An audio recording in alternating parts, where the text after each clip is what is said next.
What's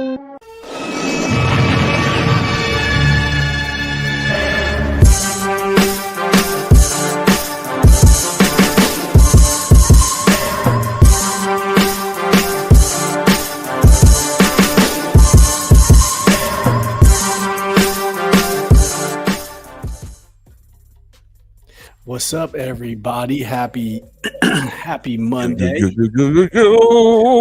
Happy Monday. We did not lose this weekend, ladies and gentlemen. Commanders were defeated in week 14. Undefeated on the bye week.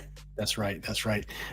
Thank you for tuning in to another episode of Command This Podcast. This is episode 320 for us. And this one's going to be a little bye week barbershop.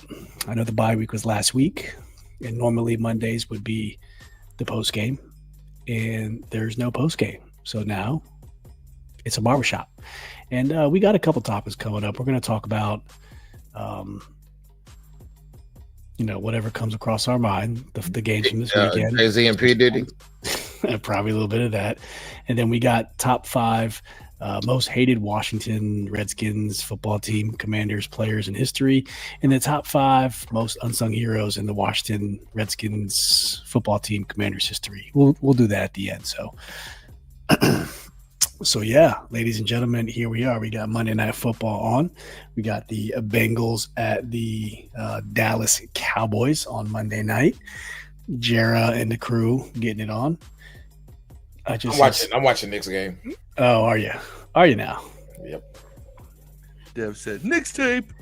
Hashtag Knicks tape. I remember last year, man. You kept tagging me nonstop with that, man. Knicks tape. Blue and orange skies or something. Is that what it was? I think was it because they were in the playoffs? Were they in the playoffs? You're muted. I think I'll do it again when football season's over. Don't worry. Meanwhile, the Wizards are 2 and damn, they only won 2 games. Damn, 2 and 20. Man, y'all niggas suck. They started out so promising. Like the first 5 games, we're like, okay, we got something. They got and they got those wins early too. But yeah, they are not good.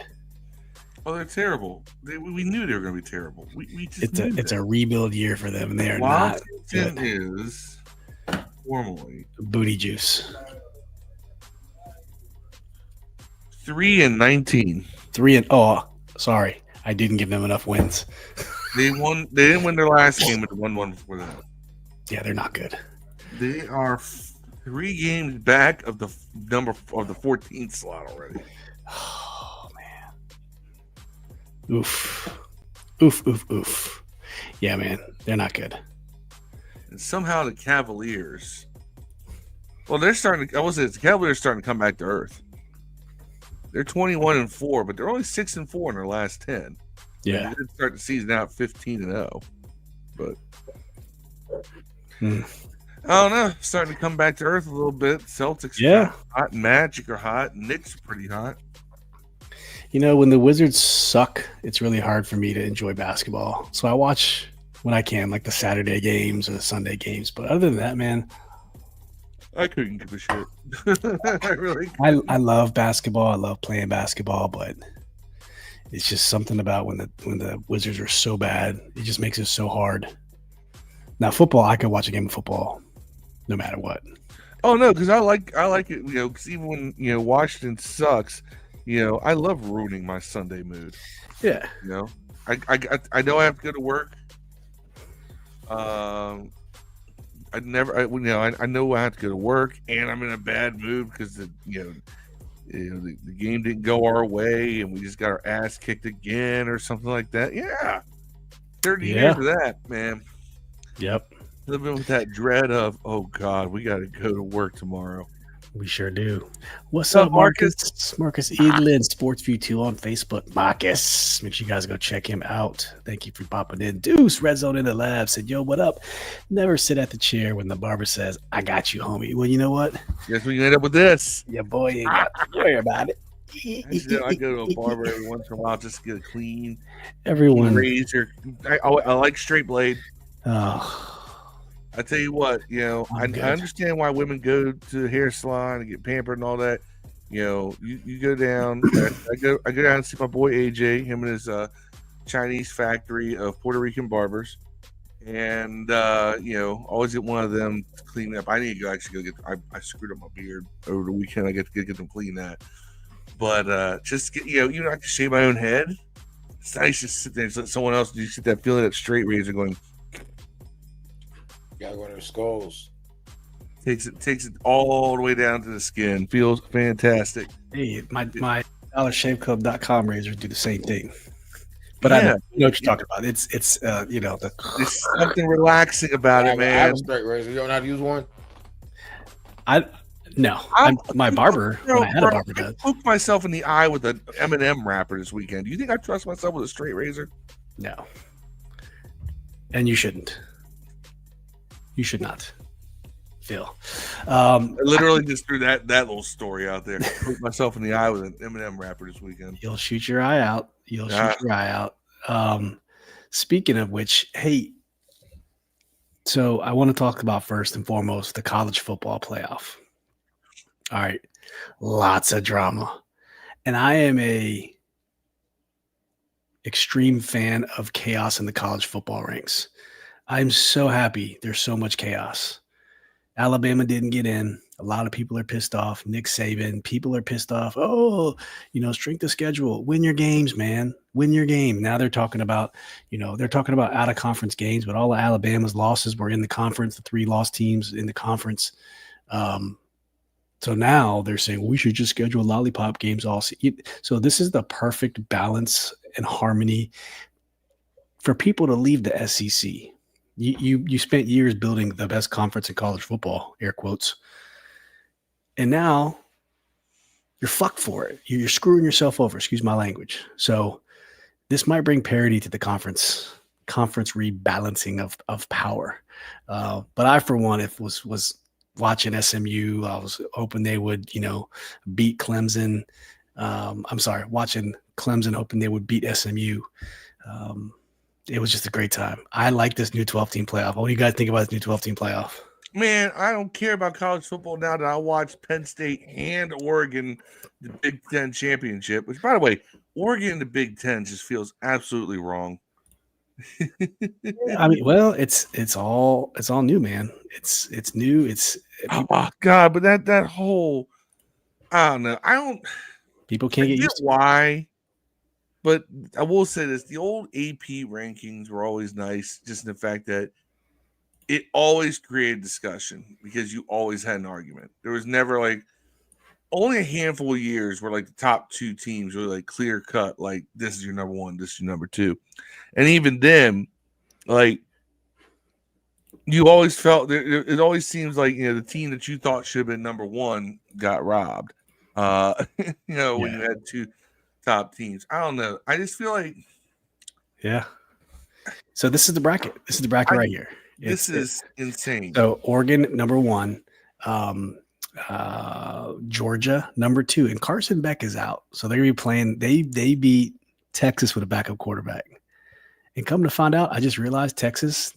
I don't think they beat any. What was the number? What would people say?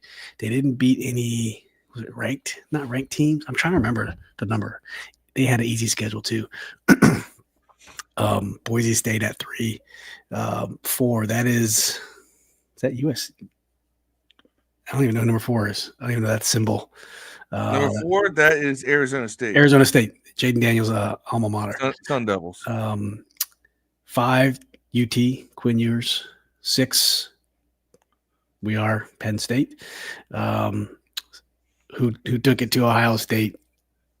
They didn't take it to Michigan. Took it to Ohio State the week prior, so I'm sure that probably made you happy to see Ohio State lose, Phil. No, because I don't like Michigan either. Here's the thing. I really don't. It's weird. Louisville beat Clemson.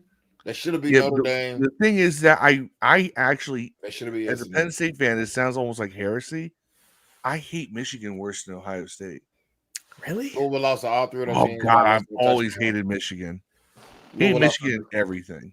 Louisville lost to Notre Dame, SMU, and Clemson by less than a touchdown, bro. Yeah, but you lose 3 games, you're not making any playoffs. Yeah.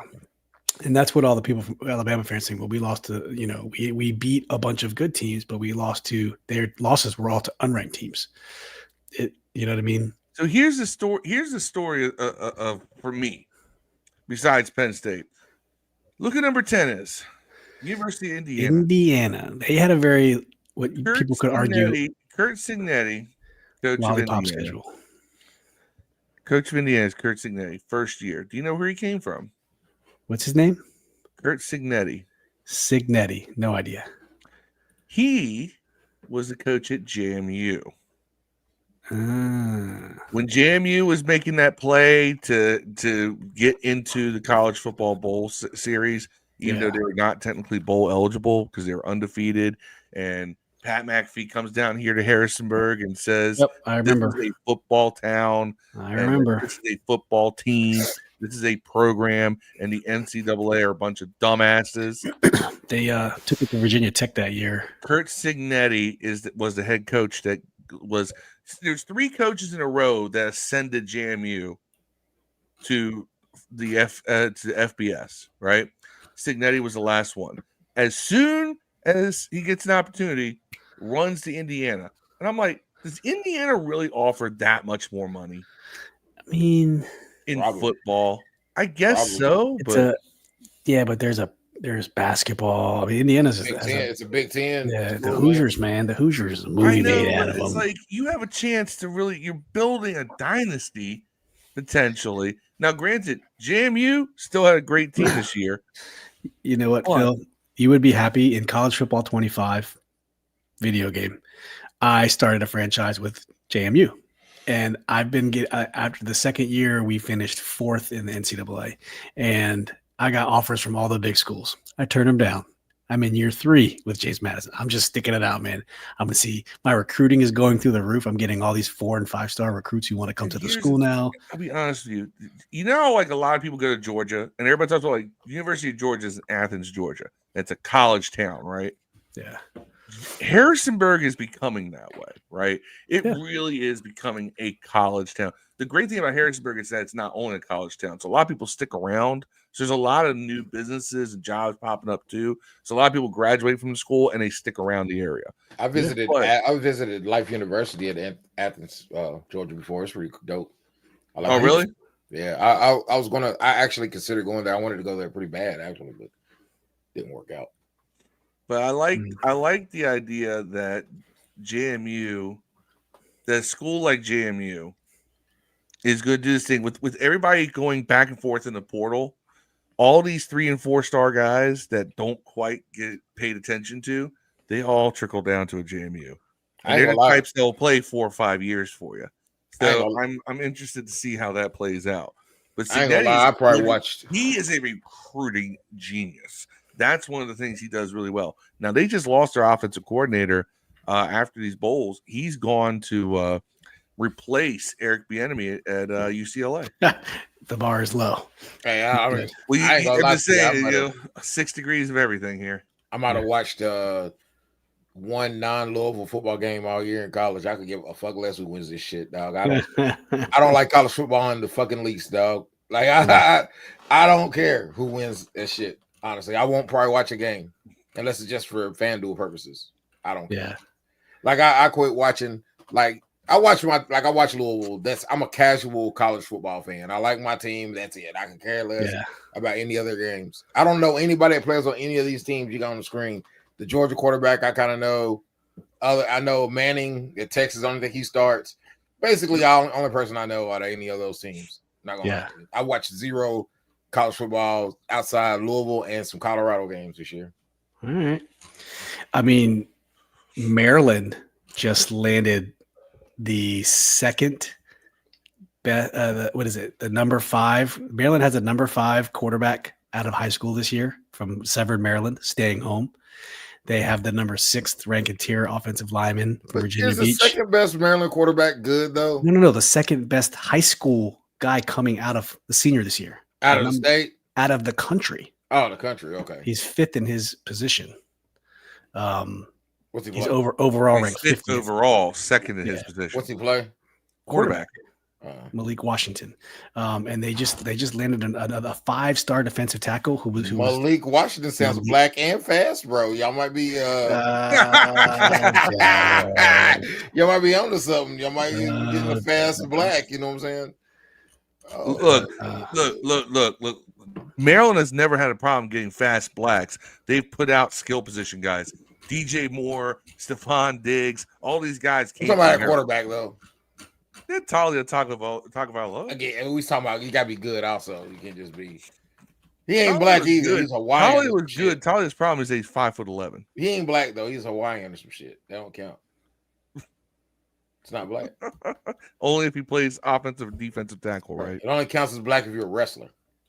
Oh, really? y'all claim it's Dwayne Johnson. Huh? That's true. Well, his dad's black, so it works out. But yeah, I don't know. Soul Man, Rocky Johnson, Suntan Superman.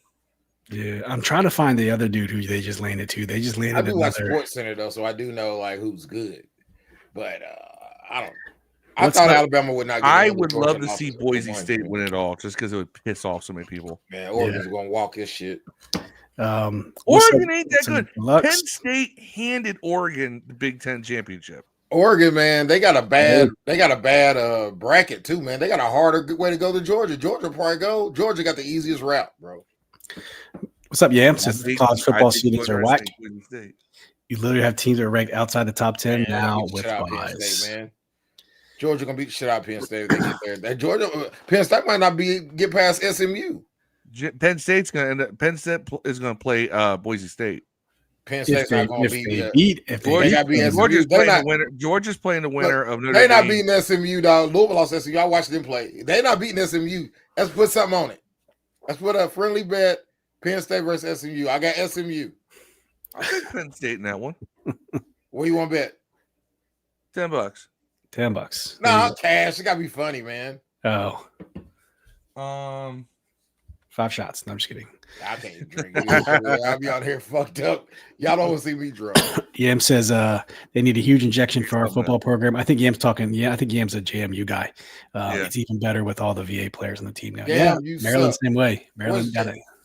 Hey, I played Steve in college football. He's pretty good. I'm not that great at it. We played once when we first got it. Yeah, but he's pretty good. I haven't played since then, by the way. I haven't played one game of that game since. Deion Sanders stays in Colorado. He'll be in the playoffs next year. Plus, some people I think he stays too, man. I think he should stay, bro. I think Deion should stay at Colorado, man. See, Gabriel is a Heisman finalist. Dylan Gabriel. I believe it, man. Look at his numbers. Granted, people are going to say he's too short. He's 6 foot. He's going to be he's a 6 foot lefty. So let me get back to what Marcus said. I think it's a 2-man race. Every year they keep telling me that Deion's going to take Colorado to the playoffs, right? He almost did, man. Hey, his trajectory has been like this. He almost did, man. I needed was like 1 or 2 more wins. And those 2 losses they finished. What did they finish in? They finished in the top 25. Last year they had 4 wins. The year before that they had 2 wins. Yeah, hey, I'm telling you, dog. You think I'm joking? They was about. They missed out on a couple of games they should have won. Here's what I want to say about the NIL and the transfer portal. I like it too. It needs to be regulated. It's not right now. They ain't regulating when they get their scholarship. They let it go unregulated, and the idea is we're going to figure out how this works. I mean, do you regulate it by capping numbers by position, like salary cap almost, sort of? You can't do that. Because the big schools will always have the most money to offer through the NIL deals. Well, the big schools are going to get the best person no matter what anyway. A lot of places, NIL is synonymous with booster funding salaries of college players. Yes, it's a funnel company of a shoe brand or something, but it's all coming from boosters. Juice must think I'm like a totally unathletic fat ass. One jumping jack every time a viewer says name the team that won. Hell no, I'm too fat for jumping jacks. Versus Penn State. That could get old. Wow. It's going to turn into a Faces to Death podcast if I do jumping jacks. I might eat some flapjacks or some shit. I do think they need to look at a way of regulating that, because otherwise, it's just like, it's like where's the point of recruiting? Just wait until the portal opens up. Yeah, I like the transfer portal. I like the NIL. Listen, the NCAA is a corrupt for-profit organization. They don't care about student athletes. Let all these players get as much money as they can and screw over every school while you're at it. I'm all for it. Do it. Who cares? The school? Who cares about the schools?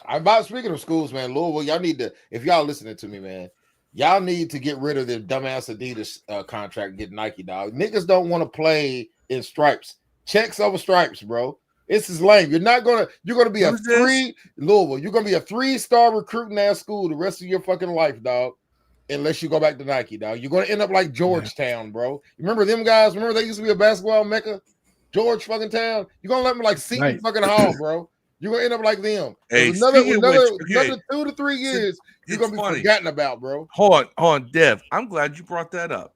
So down here, EM says that he hates that Oregon won a Big Ten their first year. He hate Penn State, but rather Big Ten team wins over Oregon in year 1. I don't like Oregon being in the Big Ten. I know this sounds so old school and probably boomerish of me. You want to go back to Pac-10? I like regional conferences. I like the rivalries that come out of it. I like the recruiting battles come out of it. Right? And you get more passion out of the people for it. Has anyone? Okay, you guys are as old as I am.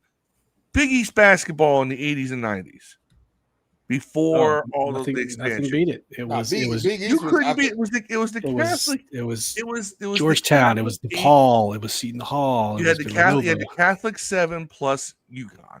Right. It was all urban schools. It was all city schools. They got all city kids playing out there, and those kids balled hard. But nobody wanted to go to those little ass schools no more. Out of each other all season. Nike ruined that for the Big East. Big East was better, I think, when Louisville joined, and they had like 14 of the top 25 teams in the country were in the Big East, or not the Big East, but the ACC.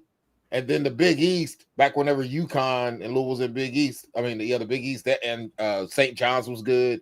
I think that conference. But I think that you should try and create a conference that has some kind of a regional effect to it. Yeah. And maybe even a different, like I said, I liked it when it was the Catholic 7 plus UConn, right? You had all these inner city Catholic universities, your Georgetowns, your St. John's, Villanova. It's gonna be like that, just the SEC pretty soon. It's just gonna be SEC, and then it's gonna be North, South, East, West inside the SEC. That's what it's gonna be in about 5 more years. Like I don't know. It's like everybody's like, well, you make it national, you get more money, but do you? Because listen, whatever it takes to dethrone the SEC. You still got to round out the numbers of smaller schools. Man, you get like you get like a couple of New York universities. You get the New York market, you get the Philly market, you get the DC no market. one watches basketball. Nobody gives a fuck about St. John's basketball, dog. Nobody gives a fuck about them, bro. Why is that though? Because they terrible. Nobody gives a shit. That's what I'm afraid is going to happen in Louisville in about 3 years, dog. You're going to be one of them teams where you're like, remember them? You remember when UMass was good in basketball, dog? Like, you remember that shit when we were young? Part of it was because I think that the homogenization of the conferences has said something to do with it. Man, Georgetown. You have to recruit nationally now. Not everybody has those resources. Georgetown, Seton Hall, UMass started sucking way before everybody left. Everything expanded nationally. Yeah, but when they left to join the ACC, that's when Louisville and all them went to the ACC. They all got left. You know what I'm saying? But no one was watching them. That's also because the Big East screwed up the management of their own conference. They went Adidas too, man. Stupid shit. Yeah. That's the same thing that's going on with ACC. Had nothing to do with it. Man, trust me. It's maybe not so much in football, man, but trust me, bro. In basketball, it's all they worry about, dog. Like what brand do I gotta wear? What brand am I gonna be wearing against a Nike school? How did Maryland recruit so well with Under Armour? Yeah, that was it. That was then. Now they don't though. Nobody gives a fuck about Maryland in basketball right now, dog. They do. Maryland's been a consistent. They're good every 5 years, bro. Nobody gives a fuck about that. I'm talking about perennially good every fucking year. Louisville was like Duke, North Carolina good every year, dog. Then all of a sudden them niggas stink because they can't recruit. That's because they were getting all the guys that That Man, Calhoun or it's like Calipari ran out of money to buy. Man, we never got 5-star recruits. Every championship we got was 3 and 4-star recruits, bro. We never got all 5. the guys. Calipari's like, damn it, Yeah, sorry guys, but I'm we out of can't money. even get those And they now went because across state to Louisville. we can't even get those now because no one wants to wear fucking Adidas, dog. They don't offer enough NIL money. They don't do enough, dog. You're gonna have to go to Nike, dog, or get Rick Pitino back. It's the only one that can do it under Adidas. It's the only one that can do it. Yeah, They're gonna be 3-star recruit guys and maybe 1 or 2 4s the rest of their fucking life, dog, until they go back to fucking checks, dog. It matters in college basketball. I think if you're a non-Nike school, you have to pitch the idea of Money. Why do you want to be the 17th face of this brand when you could be the number 2 or 3 face of this brand over here, or this other brand over here?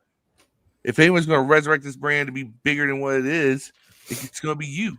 Man, I would sell it to kids like that. They don't give a fuck about that, dog. They want to be seen on TV wearing the best looking shoes, dog. Yeah. They don't give a fuck about that. They're gonna get the money the way it goes. Those guys, those 5-star recruits, they're gonna get paid no matter where the fuck they go, bro. That money means nothing to them. They just want to go have a good time, do as less working class they got to, and look fly, dog. And nobody look fly in no goddamn Adidas. And it's no diss of Adidas. I've had pairs of Adidas, dog. They're nice. But man, these kids don't want to wear that. These kids ain't wearing that shit, man. These kids ain't wearing Under Armour and shit now, man. You get laughed out of fucking school wearing that shit now. They'll laugh at your ass. You come up in there and wear some fucking Adidas, man. What the hell you doing? Get these J's, bro. So they ain't fucking with that shit. Like you gotta be everybody gonna be rocking Nikes now. Man, you get a Nike. If all things equal, and they have Nike and Adidas comes knocking on your door, dog, and your kids in the living room, he's walking out with Nike every time. They got all the camps. They got all the celebrities going to the camps. They get all the biggest recruits. All the 5-star guys are at a Nike schools, dog. You're going to end up getting them 3s and 4s that couldn't get into Nike schools. Someone told me it was important. Yeah, it is important to recruiting. Yeah, it's definitely important. Didn't you figure out a way around it, Dev? Man, it is. It's called. You can't do it. You can't figure out a way around it no more. It used to be called paying niggas under the table, but everybody can do that now. No, what they failed to do was recruit the professional athletes under Adidas.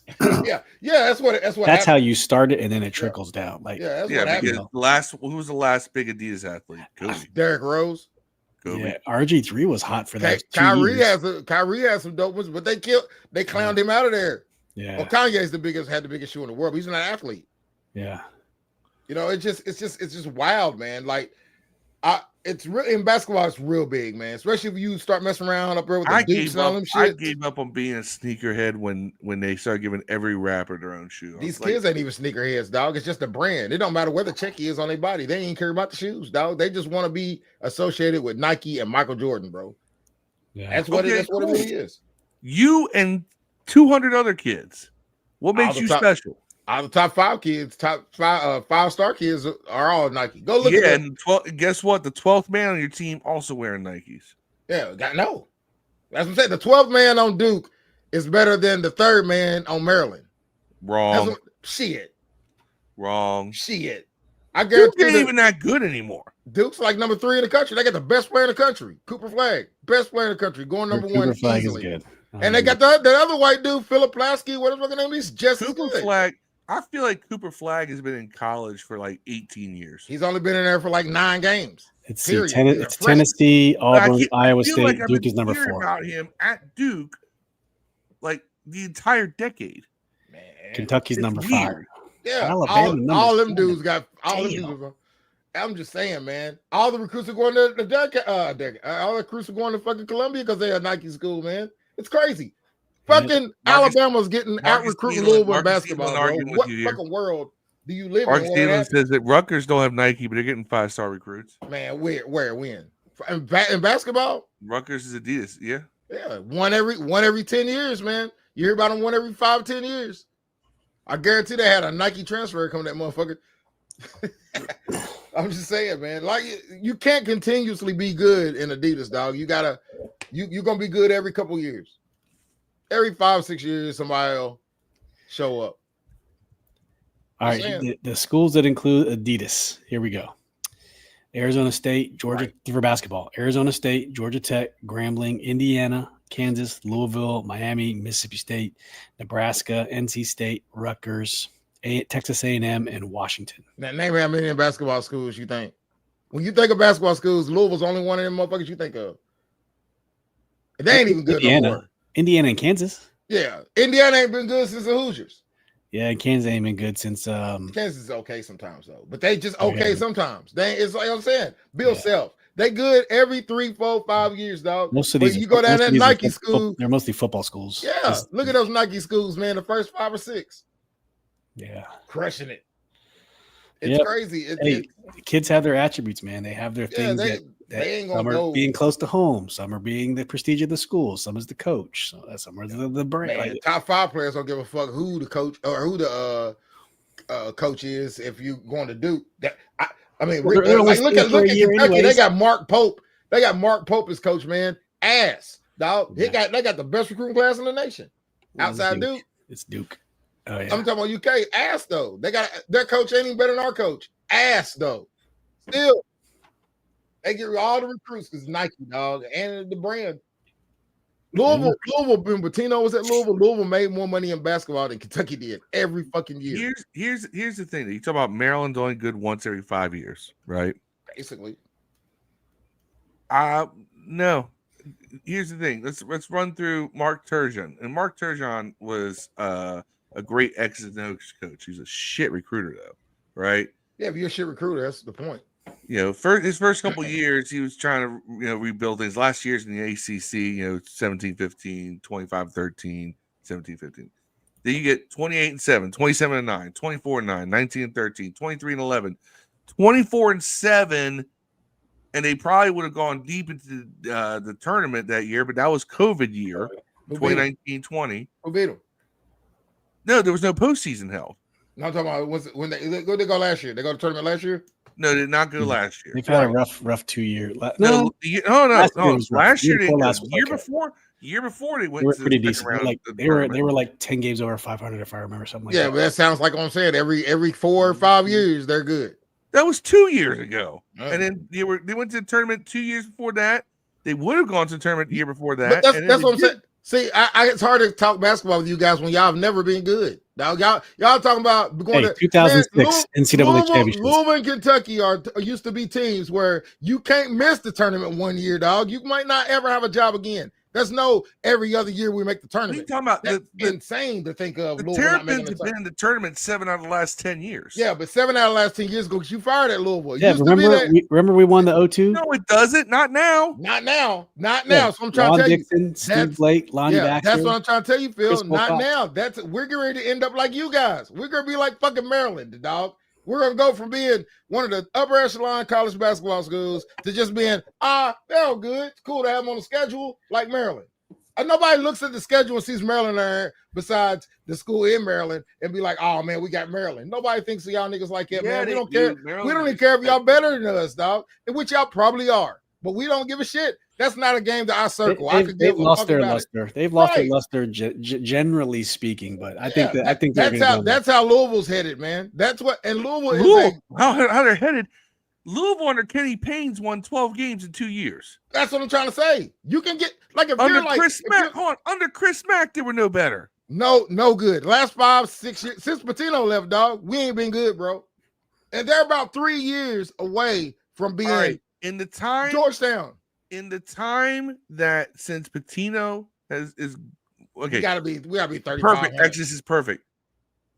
In the last 10 years, right? We've been to 7 out of 10 tournaments. Do you know how many times that the Louisville Cardinals been to twice? Maybe this includes 3 years of Rick Pitino. Twice, probably 3 times. Yeah, I told you that. I said these niggas used to be you said, like no, North Carolina. With Pitino, and now they're nothing. We are mediocre. No. Y'all haven't been a dominant force in by the way, the Rick Pitino era, the last year don't count because they made the tournament and won the Big East, but they forfeit in the ACC tournament and didn't play in the NCAA tournament. They suspended their own program. No. That was the year before his last year. His last year. He didn't come back. His last year, he didn't come back. That was his son. Finished second in the ACC. Yeah, and they went to the second round of the tournament. Before he left? I'm looking right at it, Dev. I have to look at it. But I know he didn't play. That 1 year, the year before it, when they make the tournament. Last season. They were the year before he didn't make the tournament, he set everybody out. They did the school. They weren't ineligible. The NCAA didn't sanction them. Louisville sanctioned themselves like jackasses, dog. They didn't get suspended by the league. They suspended themselves like some jackasses. The last time one of the best records in the downward slide began when they went to the ACC, and then they've been slowly creeping down. We won a championship when we went to the ACC. What are you talking about? No, you have not won a division. You have not won a championship since the last year of the Big East. Hold on, we didn't 2012, 2013. 2012. I thought we was in the SEC, ACC then. We're in the Big East. You might be right. Might be. I'm staring at it. But we was in the we was winning the ACC that year. We suspended our program. No. The year we didn't go. You finished fourth in the conference. We had like a first and second seed in the ACC tournament. Didn't even play in it. Here we go. We didn't even play in the tournament. All right, let's wrap this up, man. We've been talking about Louisville for 30. We didn't even play in the tournament. Bam. Yeah. Like, what's that? 13. 12-13. That's in the Big East. 35 and fucking 5. American Athletic Conference. First. We all lost in Sweet 16. Yeah, the next year first. ACC, Elite 8, ineligible, second round, NIT. Nothing. That's Scott Padgett, nigga. That's David Padgett, bro. And Chris Mack. Yeah, first those round, niggas suck. I told you after Rick Pitino we was terrible. Nothing. Hold on. Yeah. After Rick Pitino, we've been trash, bro. I've been telling you this. We've been trash after Rick Pitino because we got Adidas. We've had good teams after Gary Williams. Man, y'all had good teams. That's what I'm trying to say. Good teams is nothing. We shouldn't have just good teams here, bro. Us having this bad record for 10 years or so since Rick left is crazy to think of. And like I said, we're going to end up like Georgetown, dog, where you don't even think of Louisville no more. We're going to end up like fucking Georgetown. No one truly, Maryland's not even close to that. No one. Yeah, they're not. They're not close to Georgetown. But I'm saying that's how we're going to end up. Give it another 3 years of this shit, dog. Another 3 years of this. I don't think Kevin Willard's a great coach. That's why I think that's where Maryland's hurting. Maryland is going to be average forever. Every couple of years, they're going to be good, dog. They're going to be a good team. You can't be a consistent, 20-win team. And say football team turns it around, dude, with all these high recruiting classes, man. We'll see. That always helps.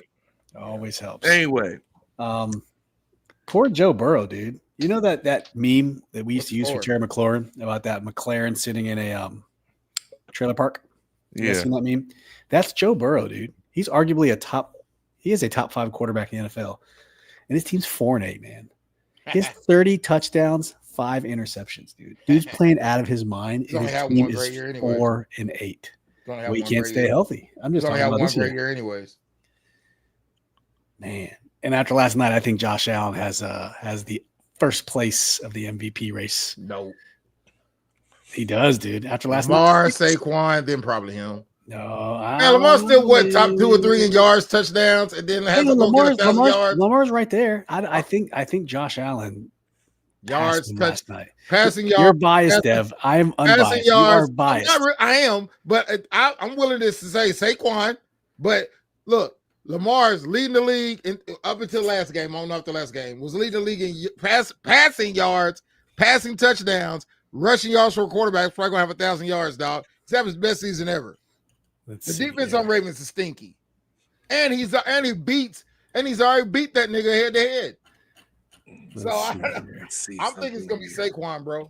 I think it's gonna be him or Saquon. Then it might be Henry, honestly. Lamar Jackson is 3290. Yeah, he's in yards, but he never passed for a lot of yards. I didn't play last week either. But he never passes for a lot of yards in general. Period. But he's leading the league in yards. No, he's not. Was he first or second? He's 7th. Right, but he ain't played last week. So I'm saying he didn't play. I didn't play Sunday. They had a bye like we did. Didn't play.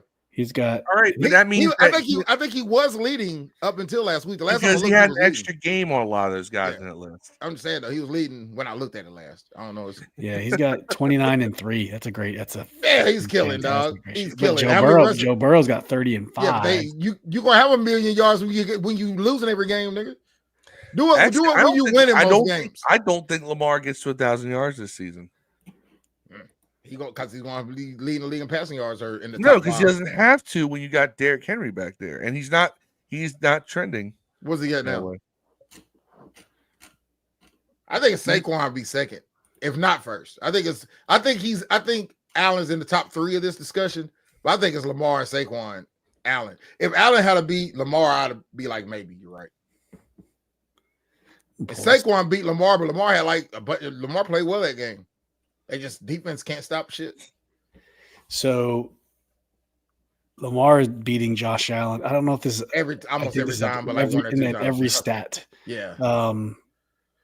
Yeah, I know. I've already looked all this up. I know. Yeah, I know. They are 260 yards passing. Josh Allen, I don't think is as good as he's been.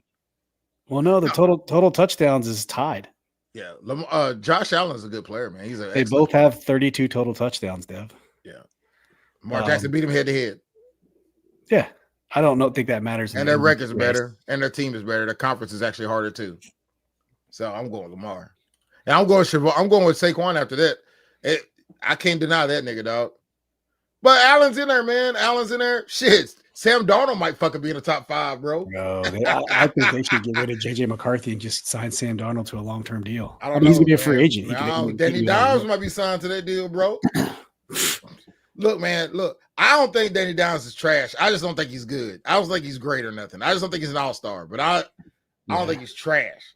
He definitely ain't an all-star. Yam said Lamar shouldn't have gotten it last year. Yeah, who should have got it last year? Yeah, who should have got it last year? Yeah. I don't know. I can't believe that Geno Smith is leading the league in completions and attempts. Yeah, that's crazy. Usually one hand watch the other. Didn't Sam Howell have that shit too? Oh, yes. And yardage. But he only has 14 touchdowns. Joe Burrow's leading the NFL in touchdowns with 30. I think what's surprising me is Mayfield's right behind him with 28. Yeah, Baker Mayfield's been killing too. But I tell you, there's somebody we're leaving out of this, man. Matt Stafford, Sam Darnold, Jared Goff. Jared Goff is 25-10. Jared Goff is 12-1. But he had a stretch in the middle of the season where he was like, he just wasn't throwing touchdowns. Right. Patrick Mahomes they are the worst 12-1 team in all of the NFL. The Chiefs are the worst 12-1 team. They're the only 12-1 team, but yeah, you're right. No. Detroit's also 12-1. Oh, they are, aren't they? Yeah. So here's a stat that'll probably surprise you. Terry McLaurin is Christian McCaffrey. Terry McLaurin is 6th in the NFL in receiving yards. Yeah. Yep. Christian McCaffrey last year, didn't Christian McCaffrey miss some games or some shit? No. So the problem was here's how they debunked the Christian McCaffrey thing. I think it was justified between Christian McCaffrey and Lamar Jackson. They were saying Brock Purdy is also an MVP candidate. How can you have two people on the same team running for MVP? That's what it was. So it was Purdy. So they kind of canceled each other out. I think that's why Lamar Jackson won it. That's gonna be a reason why Lamar doesn't win it this year, though. Him and Henry could cancel each other out. Exactly. And I don't think it will, because, like I said, statistically, he's having this better year and he's in the tops in all the categories. Yeah, man. I think Saquon may break 2,000 yards. Saquon will probably get it. I think Lamar's gonna get it, man. Saquon after he wins it, after Lamar wins, Saquon 13 games into the season is averaging 6.1 yards a carry. That's my second choice, and I can see him winning it. I'm not gonna lie to you. The only reason I say Lamar is because he's a quarterback, number one, and because I think that end of the day, the ball is always gonna be in the quarterback's hands, man. And I think if Lamar doesn't win their division, I think Saquon gets it, man. But if for some reason the Ravens come back and overtake Pittsburgh, which I think they will, I think it'll be. I'm shocked. I thought he would have more receiving yards. He only has 267 receiving yards. That's because the nigga Hurts can't pass. Haven't you been watching Sports Center, dog? The whole team. You see AJ Brown. AJ Brown. Hurts. Yeah, that's the thing about Hurts. Hurts has 13 rushing touchdowns. He's tied for the NFL lead in rushing touchdowns. Yeah, Josh Allen is second quarterbacks with 9. Yeah, because they both they're the tush push king, but. No, Hurts is a very smart quarterback, dog. But if you get them in a situation where he has to beat you with his arm, they're gonna lose every fucking time. They were throwing shade at each other at their press conferences. Yeah. AJ Brown was like, "What do y'all got to do to be better?" They just won. They are 11-2. They just. I don't want to. AJ said, we got to be better at passing. And Jalen Hurts in his press conference goes, that's not my call. I just do what the game plan says. And, it's outside of my hands is what he said. They were asking, why can't you get AJ Brown the ball? And he goes, it's outside of my hands. Joe Burrows, man, is one of them dudes that, everybody, if he's on another team, dog, listen, he ain't going to no other team that has Jamar Chase and Higgins on it, bro. So I wish I understood what people mean by this stuff all the time. Like they never give my man Lamar Jackson credit when he ain't have nobody. Now they do because he got Henry. But when he had bums was beating Burrow every fucking year, dog. Like the only time Joe Burrow's ever won the division when Lamar got hurt for the season. Y'all know this, right? It's because they had the Ravens always had a dominating offense and then a dominating defense, and they had Lamar Jackson. And that's it. The Bengals had a dominant offense and then nobody on defense. That's it. Man. So the Ravens always had the upper hand because of Lamar and their defense. Well, I'm just saying they don't win though. So I mean, I don't know what Joe Burrow has ever done. Like outside throwing up a bunch of fucking yards. He's basically Jeff George, dog. He just throws up a bunch of fucking yards and loses. Yeah. Fucking John Stockton. Kirk Cousins. Yeah. Well, Kirk now he's way better than all. He's better than all those guys, but yeah, he's definitely more talented than all those guys. Joe Burrow is not an ass. He's top 10, probably top 5 easily. I'm not going to knock that. It's only his 5th year. I'm just saying that he gets a lot of flack, man. He gets a lot of love for not ever doing shit, bro. In life, him, man, he's like Herbert. Herbert's never done shit, bro. Never done shit in his life. Went to one playoffs that he shouldn't have went to if the coach could catch a 5-yard pass, dog. That wouldn't have went to the playoffs last year. Yeah, but they beat one good team this year, and that was the other day when they almost lost that game to the Bills. They haven't won a winning team in 2 years until the last game they played. Yeah, but you can't always chalk wins and losses. It's nuance. It's context. You can't just say wins and losses. All into wins and losses, dog. But they seem to do it every time to everybody else, but them two niggas. To the naked eye, those quarterbacks are good. Man, they're fantastic. Yeah, I mean they're talented. Yeah, they're good teams. Or you get someone like what's the Joe Burrow's had a bunch of good years. Like I'm telling you, Brock Purdy is not good. Brock Purdy is not good. I think he's just good. No, I think he's good. Like average. He's Dak. Average. He's Dak Kirk good. Where all-star Dak is way better than Brock Purdy, dude. You think so? Oh yeah, not even. I think they're on the same level of player. Like they're players that are they could be an all-star level player, not elite. They're like Brunson, Jalen Brunson. Yeah, Yeah. No disrespect to him. I think he was like 3rd in the league in scoring. Yeah, and this is what I was talking about. Kansas City is the worst 11-2 team in the NFL. They're so bad. They're barely squeaking by all the. Who's the worst 8-5 team? The worst 8-5 team? I gotta look at the standings here. Let's see. Is that us? The Ravens. You think the Ravens are worse than us? It was a joke.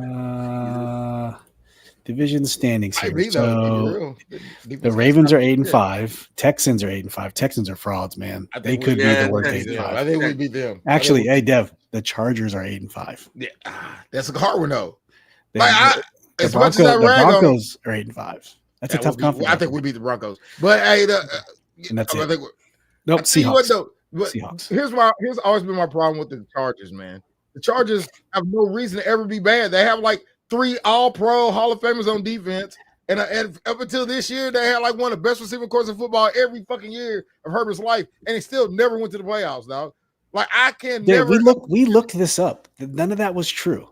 Man, you crazy. Austin Eckler had never been to anything in his life. We were counting him as an All-Pro, Pro Bowl. I'm not counting him. I'm counting Keenan Allen and the other fucking Keenan Allen's on the wrong side of 30, man. But he still was good there. He was better than who we had. He was better than who a lot of them teams they played against had, dog. Yeah. So was Williams when he was there, and the other nigga they had Palmer. His last 2 years in LA, he was just falling. He was declining. Keenan Allen was. But they traded away. They traded away one of those receivers. I couldn't even tell you who the receivers were. Who did Keenan Allen? I think he had like 1,600 yards last year. Some dumb shit. Like Keenan Allen, I think he had some dumbass numbers. I'm gonna look it up. I bet he had better numbers than McLaurin. He had 1,243 last year. Right, McLaurin didn't have that. You ain't gotta look it up. He probably had 1,000. No. Terry barely broke 1,000. Remember, we had to barely get him. We had to force him to 1,000. And I know he didn't play as many games as Terry did. No, Terry didn't miss a game. I know, but I'm saying I bet Allen didn't play as many as. Oh, I don't know. He could have. No, he didn't. Nah, I had no way. He had 7 touchdowns. Ain't no way he played I was saying Allen was dope, man. Allen would have been our number one receiver last year. Yeah, last year. Allen's number one receiver on a lot of teams. Exactly. That's what I'm trying to say. That nigga's rough. I take him now. Next to McLaurin next year. That offseason he was free agent. I take him now. Marcus said, I think Brock Purdy's better than Dak Prescott. I think they're like this, man. He has his arm Russell strength. Wilson, they're all like the same guy to Brock me, bro. Purdy's arm strength is Taylor Heineke's arm strength. If you watch his little dinky loopy windup, he throw these lollipops, dude. I'm telling you. Now, that's fighting words, man. Brock Purdy is very agile in the pocket. He's super football smart. So he knows this is what Taylor Heineke didn't have. He can throw with anticipation, not with speed. Taylor Heineke couldn't do that. Taylor Heineke was smart, but his body, he could not. I know I'm going to throw a softball pass, so I got to throw it way out there. But Brock Purdy can do that. Brock Purdy does not throw lasers, man. He has a baseball windup. I'm telling you. I think they're all like neck and neck, bro. Yeah. I like Dak though. I mean, what did Brock Purdy do without Christian McCaffrey? Dak was having a good year if he got hurt, wasn't he? I thought he was having a pretty good year. Dak always has good years, man. It's him and Kirk, Kirk and Russell Wilson, same guy, bro. I mean, Russell's kind of turned back the clock a little bit. Russell's looking good this year. Kirk Cousins in his last, was it 4 games? 4 games, I think. 4 games, 0 touchdowns, 8 interceptions in his last 4 games. Jesus Christ! And they lost all 4. He'll have 8 touchdowns against us in 2 weeks, dude. But they're talking about when is it time to turn the Penix? But the problem is they're still leading their division, which is crazy. I don't know if it's a quarterback issue though. When you watch the games, I mean, he's not playing well, but it feels like it's always a bad luck or some shit happens. Yeah, but when they'll fix that. Phil, let's do your top 5 here real quick. We've been on for almost an hour. Go ahead and let's engage the crowd. It's an interesting topic that I came across. Right. I will say this: it's inspired by one of my favorite YouTube channels, which is 5 Points Vids. Shout out to 5 Points. And it's your top 5 most hated Redskins / football teamers / Commanders. So top 5 guys that played for us that you hated when they played for us, right? So. And it's got to be a player, so you can't say Dan Snyder. But because I know that's like the obvious choice. Everyone hates Dan Snyder. But you got to pick someone that when you play for, like, God, I can't wait till they get rid of this dude, right? We're talking about that guy. And we all have a bunch of them. So you got to go your top 5 most hated in franchise history. So with this, Steve, do you have a number 5?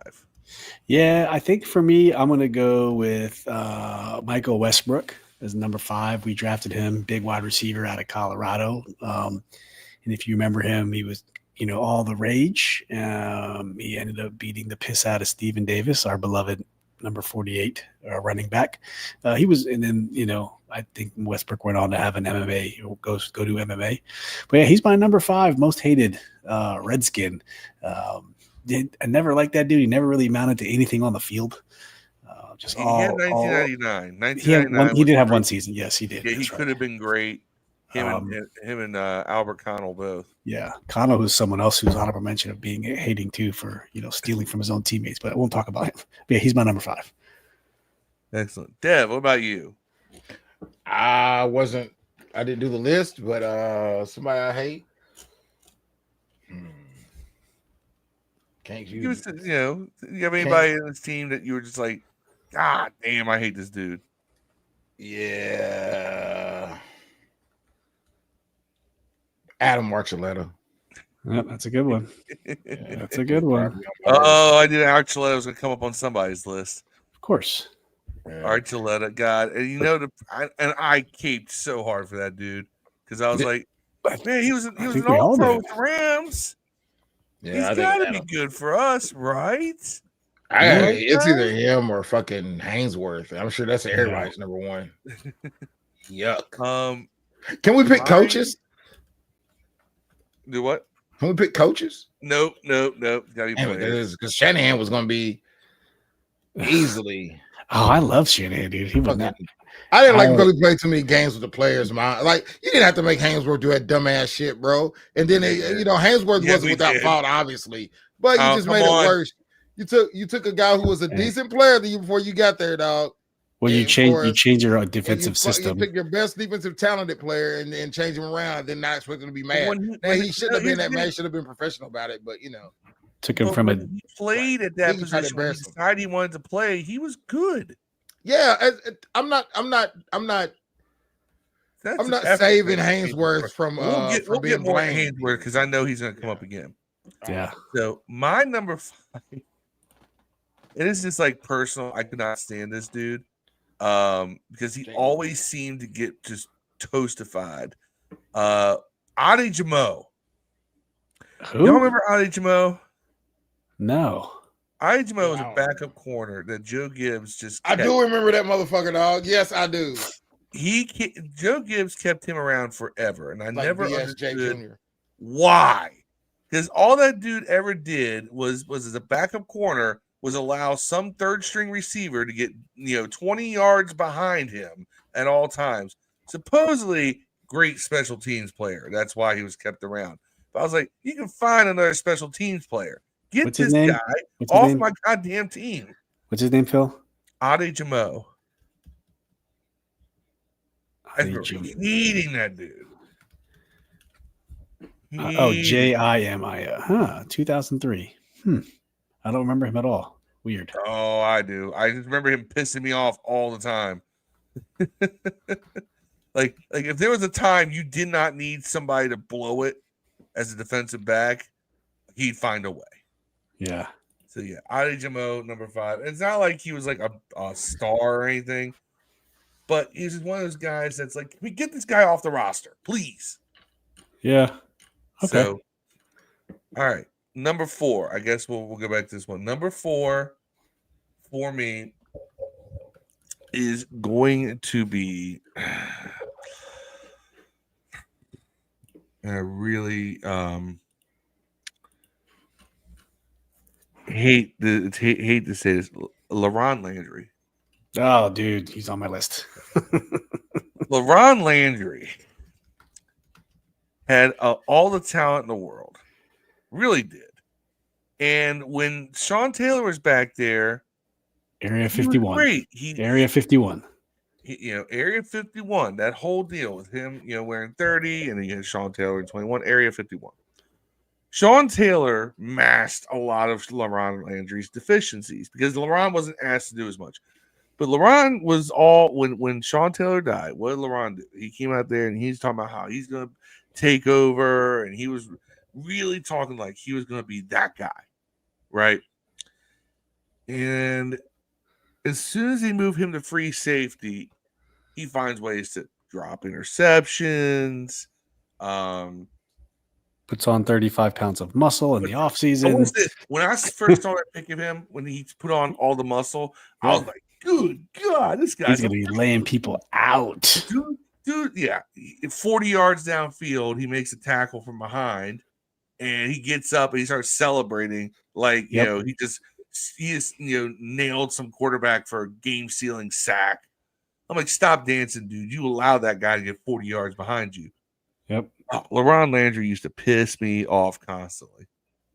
He's higher on my list, Phil. He is also. I told you where my list is going. I will put LaRon Landry on my list as well. Not gonna lie to you. I'm trying to remember the brand of who when he got out of the NFL. He got picked up by a muscle supplement company. Oh yeah. I can't remember. Matrix. Yeah, I can't remember. Man, you know what's even more fucked up? Why I hate him more than anything? Because he left us with Reed Darty. Fucking jackass. Well, there was a time when, after Sean Taylor left, it was LaRon Landry, and then it was Simigo Otagwe. And you thought, okay, maybe there was going to be a nice little duo back there. But every time, neither one of them were healthy at the same time. One of them was found ways to be hurt. One of them was always hurt. But yeah, I'll save my other comments for Landry. He's higher on my list. So yeah, Dev, I guess it's back to you. Yeah, I would have Landry on my list. No, I'll just randomly put people on there for you. Landry. Okay. For me, my number 4 is LeVar Arrington. While I love, yeah, man, I How love, you hate LeVar Arrington, man? no, it's not that I hate him. Like I hate him from like what happened with football. Not with the whole Dan Snyder thing in the contract. Like we drafted him the 2nd overall pick, man. And his body was just not meant for football at the NFL level. He couldn't stay healthy. I mean, it's the number 2 overall When pick, he was man. healthy, man. Look at the He numbers. was great. I don't hate him as a person. I love when he was on LeVar and Dukes. It was a great show. He never really he didn't trash the team. Like he was fun to listen to. I just, from a football perspective, I hate because he was the number 2 overall pick, and the same reason I hate Robert Griffin. It just didn't work out. But I had so much expectations for LeVar Arrington come out of Penn State. Like just like Chase Young, like this dude was going to be a world beater. And it, like I said, I don't hate Chase Young on your list. Person. No, it's not yet. Not yet. He will be in a couple years. And just to think that we're talking about us maybe getting Burrow that year. But yeah, LeVar Arrington's number 2. I know I'm kind of reaching, but I want to clarify that that's from a football perspective of just being so upset that I thought this guy could be. Like my expectations for him was more than what we had with Robert Griffin. Like I thought this guy was going to be the next Lawrence Taylor. That's all. So he's number 4 on my list. I guess to circle back around to me. Number 3, Deion Sanders. For the year, dude. Once again, from a football perspective, when he came to this team, he did absolutely nothing in 2000. I think it was 2000, 2001. I don't remember. More than Mark Carrier. Number 20 came from the Bears. Yeah. Deion Sanders, that whole batch of free agents, you could pile them on in here. Bruce Smith, Dana Stubblefield. You could put them all in here. Dan Wilkinson was okay, though. Big Daddy was good, but Deion Sanders, man, he came here for a payday. He clearly came here for a payday for 1 year. And I think we had to continue to pay him for the next, 3 years after, something like some stupid thing like that. And so Deion Sanders is my number 3 from a football perspective. I like Deion as a person, but I just, yeah. Dev, it's back to you if you can think of anyone. Dotson will be. We'll see these later. Josh Doxson. Josh Dotson will be easily. Jahan Dotson or Josh Doxson? Man, hey, hold on. You give me another idea. Anybody else next out with Dotson just died on it. No, Okay. Dockett, Dotson, all of them. Dockett was the running back we had. Duckett. Daryl. Josh Doxson, where did he go? Was he a TCU guy? Was he a Horned Frog? Yeah. TCU guy. Oh, big catch guy coming out of college. Strider. Could not run short routes to save his life. Who did we pass up that year to get him to that was ended up being good? Was it fucking Odell Beckham? No. Yeah, it was. I thought it was something like that. You know, Josh Doxson was supposed to be the big catch guy, and I think we saw it one time. Kirk Cousins threw him a ball up the left sideline, and remember that? And it got us. And then he got hurt. And he got hurt, but it was like the beautiful catch of his career, and he got hurt. So whatever. That's a good one, Josh Doxson. I'm trying to see who was in that draft, 2016 NFL. No, that wasn't Odell Beckham. Odell Beckham was earlier than that. I think it was at 2016. Who do you guys know who Josh Doxson? I'm pretty sure it was 2016 draft. Michael Thomas, wasn't he? 2016. It might have been Michael Thomas. It don't seem like that because he should still be playing if that's the case. I know, 31 wide receivers went in the draft. Jared Goff, Corey Coleman was ahead of him. Will Fuller was ahead of Josh Doxson. Yeah, we gotta look at that guys after him. Sterling Shepard.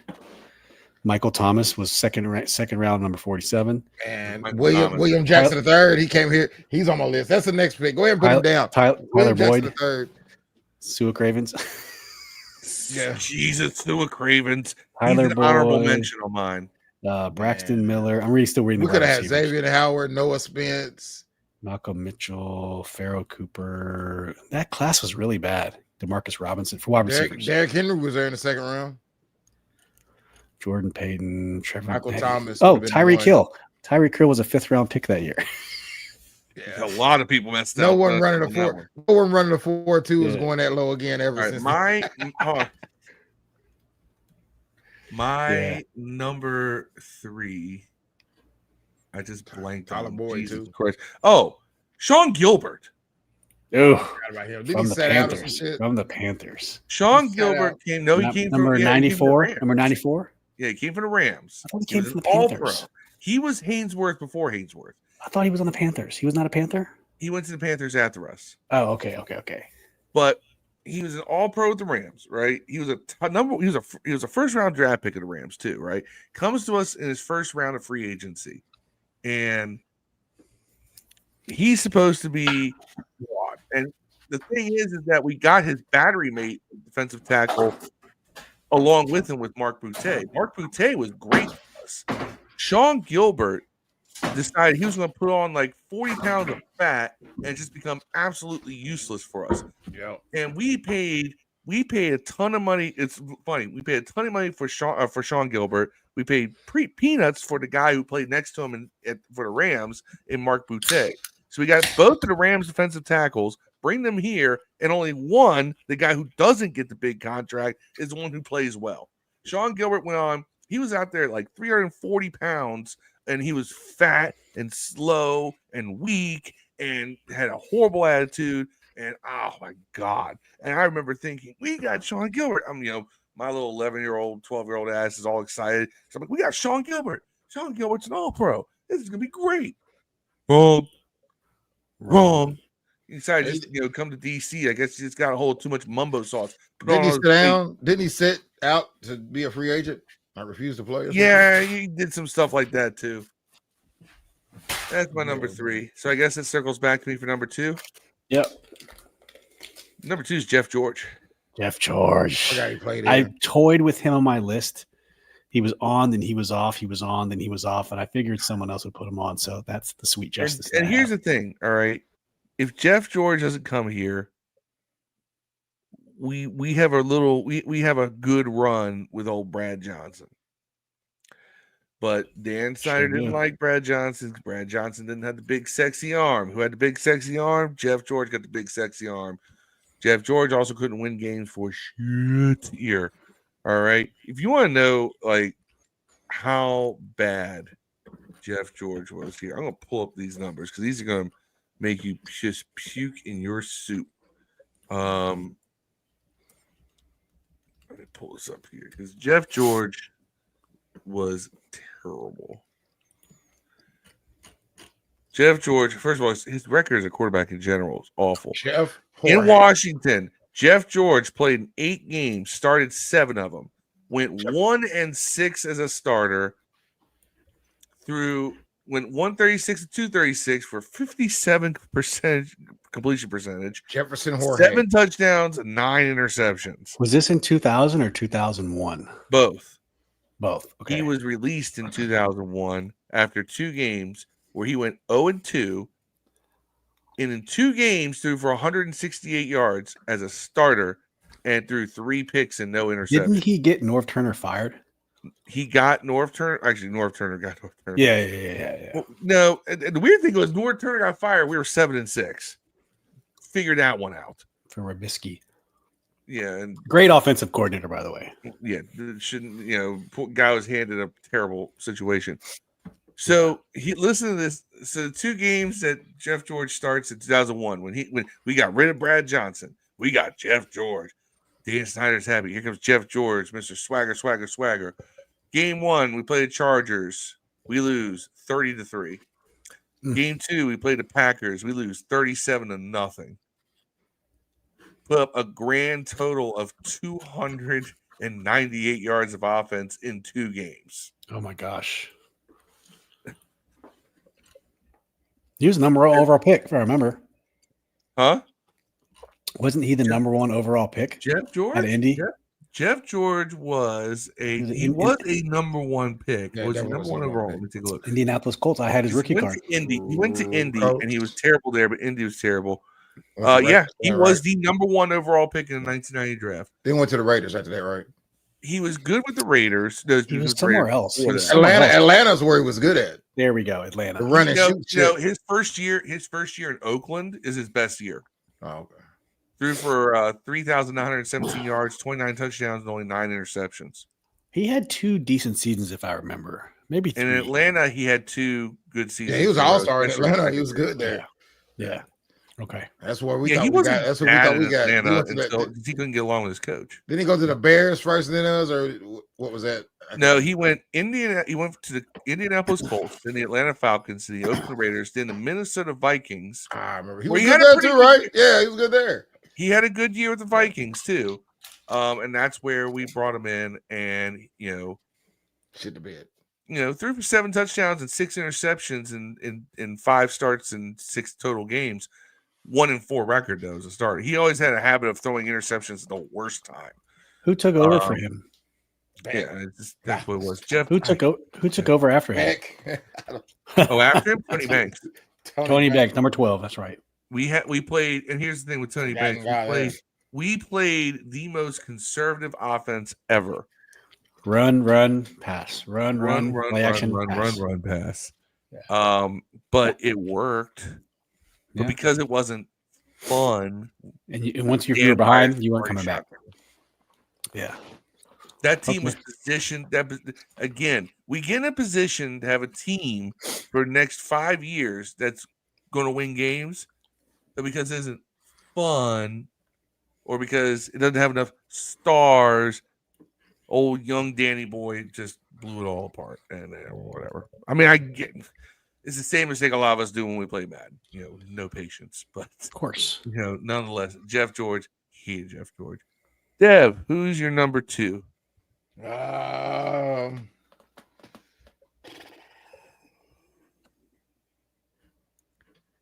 know about a lot of Brandon Lloyd on people's lists. I don't think I agree with that. He was hated player. By the way, who was the kicker that we just got rid of before? Is it York? Cade York? Was it one that kept missing all the time? It was just fucking terrible. Yes, Cade York. Yeah, I ain't gonna put him on there. That's bullshit. But we cut him in the preseason. Nah. Who's that just kept missing before we got the guy that made all the ones in a row? Oh, it was Riley Patterson. That's what I was thinking of. But I ain't gonna pick him. Marcus put Big Daddy Wilkinson. Big Daddy Wilkinson was good. He was pretty decent. It was Stubblefield that was awful. Stubblefield was just old. He wasn't even that old when he came here. That's the worst part. Because he went back to San Francisco and played well. He was just terrible here. Player I hated. Man, I might have to go Dotson. The one that went to the Philadelphia Eagles. Jahan Dotson is your second most hated player? I don't know, man. I wish I had thought about this before. I'm trying to think of somebody. I know who my number 1 is, but I don't know who my number 2 would be. See. Somebody that you're just like, get this dude off my field. Oh, that's easy. That's easy. Oh, fuck the fucking linebacker that was there. They always make fun of. He fucking went to Miami and fucking knocked out. Bostic. John Bostic. Zero athlete. Damn it, Dev. He was on my list too. Dude was always out of position. Yeah, that motherfucker always fucked up, man. But he could run. He could run defense really well. Yeah. Phil, who was your number 1? Was Jeff George your number 1? That was number 2. I think everybody's number 1 for Albert Hainsworth, bro. I don't know why that's probably every. All right, hold on. Let's put it this way. Steve, is yours Hainsworth? Yes. Dev, is yours Hainsworth? Yeah, for sure. Cool. Mine is De'Ami Brown. No, I'm kidding. It's De'Ami's your second, all right? De'Ami's honorable mention. How did De'Ami not make your list? Here's the thing. Paul Rudd could have made my honorable mentions. De'Ami Brown was on there. Taylor Heineke's on there. I don't hate Taylor. If you can name your top 5 most hated people, I know it off heart to be Paul Rudd, and Paul Rudd. Dylan. All right, let's look at these guys. Throw Taylor Swift on there too. I can't stand it. So Yams is Fat Albert, flat booty white girl, dog. Fat Albert, Donovan McNabb, Michael Westbrook. Oh fuck! I didn't think of Donovan McNabb, bro. Yeah, 1 season. Got benched for Rex Grossman against the Detroit Lions in a 2-minute drill because of cardio issues. Remember that? And then Rex throws a pick. The worst part is that I really think that if we just went 2 years with Rex Grossman, we would have probably had a better record. Probably. I was hyped when we got Donovan though, because he came out. He came out. Man, I used to love the first Eagles, man. I was like, oh my god, we got a quarterback, and then it just went. The worst part is I thought we were keeping Campbell. That too. Caleb So, Williams reminds me of. I Donovan thought it would be McNabb. really cool to have Campbell spend a year behind Donovan. And poor Campbell never. Campbell's better Campbell's than him. going through the Caleb Williams thing. He had 5 offensive coordinators in his first 4 4 years. years, and then poor Jason Campbell. I think that's who I compare Caleb Williams to Donovan McNabb, bro. Yeah, Can't throw a 5-yard out. yeah. Says everyone knew his arm and energy was done by the time we got him, but he had a couple big plays. He's Like drunk, now, nigga. here's He the was thing. an alcoholic. remember, Anthony His Armstrong year- caught some balls from him, right? Donovan's Did he? year before he came here. And No, that was was that old, 2011. bro. 2011. Sorry. Hold on, 2011. if you're hearing this, Ant, No, he no, just no. called you old. Next year. It was the following year. Andy Reid fleeced us, man. Now, By here's the the way- crazy thing. Donovan McNabb's year before he came to Washington was probably 2 years before he came here, where it's probably his 2 best years passing outside of the Super Bowl year. Because he went, he had a record of 19, 10, and 1 Yeah. over 30 games with Philly in 08 and 09. And had 45 touchdowns to 21 interceptions. And it's a 2-to-1 ratio, He had a great which year. back then was still pretty solid. Yep. And he was averaging 250 yards passing a game. Yes. And Oh, he had his passer rating those 2 years was above his career average with Philly. Overall. His mobility was really good in Philly. That's what really made him. He was like a Ben He was a Roethlisberger. Pro Bowler, and he was a Pro Bowler in 2009. We got him in 2010. What year did they go? Not to the like Super- it's what not year like did he they go to the was Super total Bowl? ass. We went to the Super Bowl before one he of got those years. He was declining. He just wasn't mobile anymore. But they went to the Super Bowl, right? Didn't Donovan? He went in 04. Oh, Yeah, four. they went with whenever they had Andy Reid fleeced us Yo. twice. I'm telling you, Mahomes Yo. will be a commander in about 10 years, 15 years, somehow. Because we He got stopped getting all the flags in his I favor. know who might be. I we got know who might be. McNabb. Fleeced us to McNabb. He fleeced us with Alex Smith. I'll tell you what. I'll tell you who we're going to get. No lie though. We're going to get the receiver replaced with the Giants in 3 or 4 Malik years. Neighbors. Yeah, Yeah. Malik Neighbors He's will be. going to demand a trade. Yeah. Deluxe says That's what happened. Hainsworth, McNabb, Archuleta, Stubblefield, Lloyd, honorable mention, Josh Norman. Why do y'all hate Lloyd, man? He caught everything that wasn't the open pass. Brandon Lloyd, apparently he was lazy though. He caught everything that wasn't easy. Like if it was easy, he was dropping it. But if it was like But he 8 was- niggas on him, he was catching that shit. He was also like publicly, We gave him a publicly- massive contract. and he was publicly like just shitting on the team a lot. He did it, and I don't think that went over too well. While I holding his remember. man bag. He was good, though. Brandon Lloyd with Washington. Some of the best highlight catches ever. And then Deluxe says, take Lloyd off my list, add Sue Craven. There you go. With Washington, Brandon Yeah. Lloyd.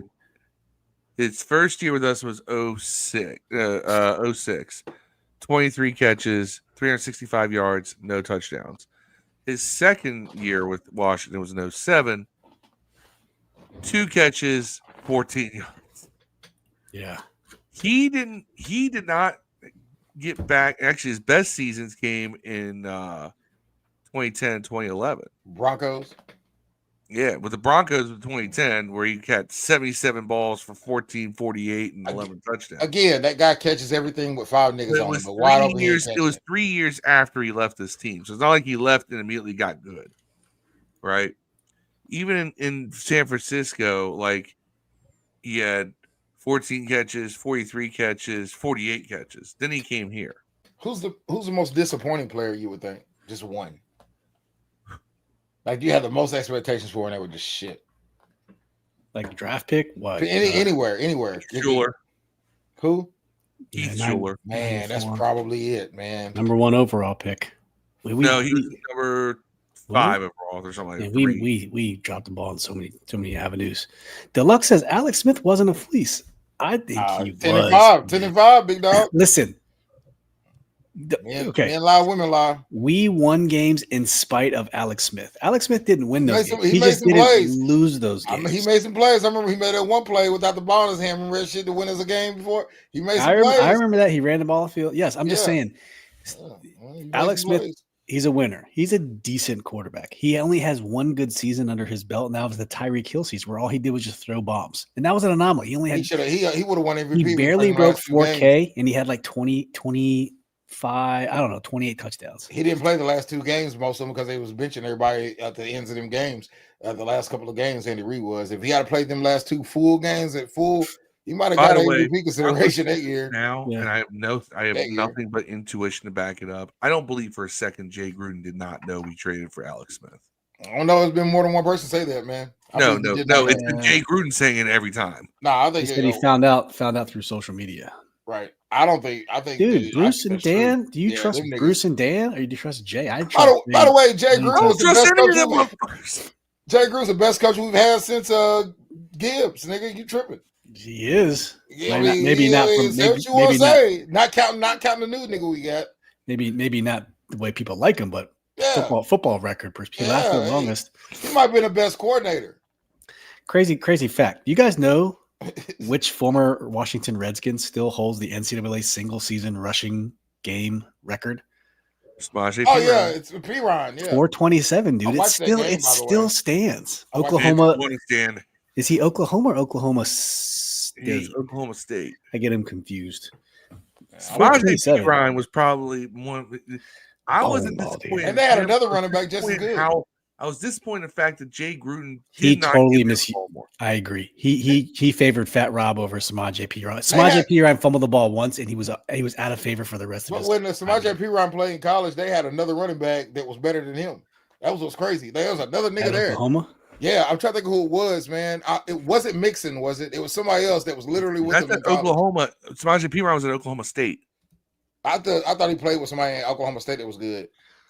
Let's see. He was class I thought Perine was going to be 2017. So it would have been the 2017 Oklahoma.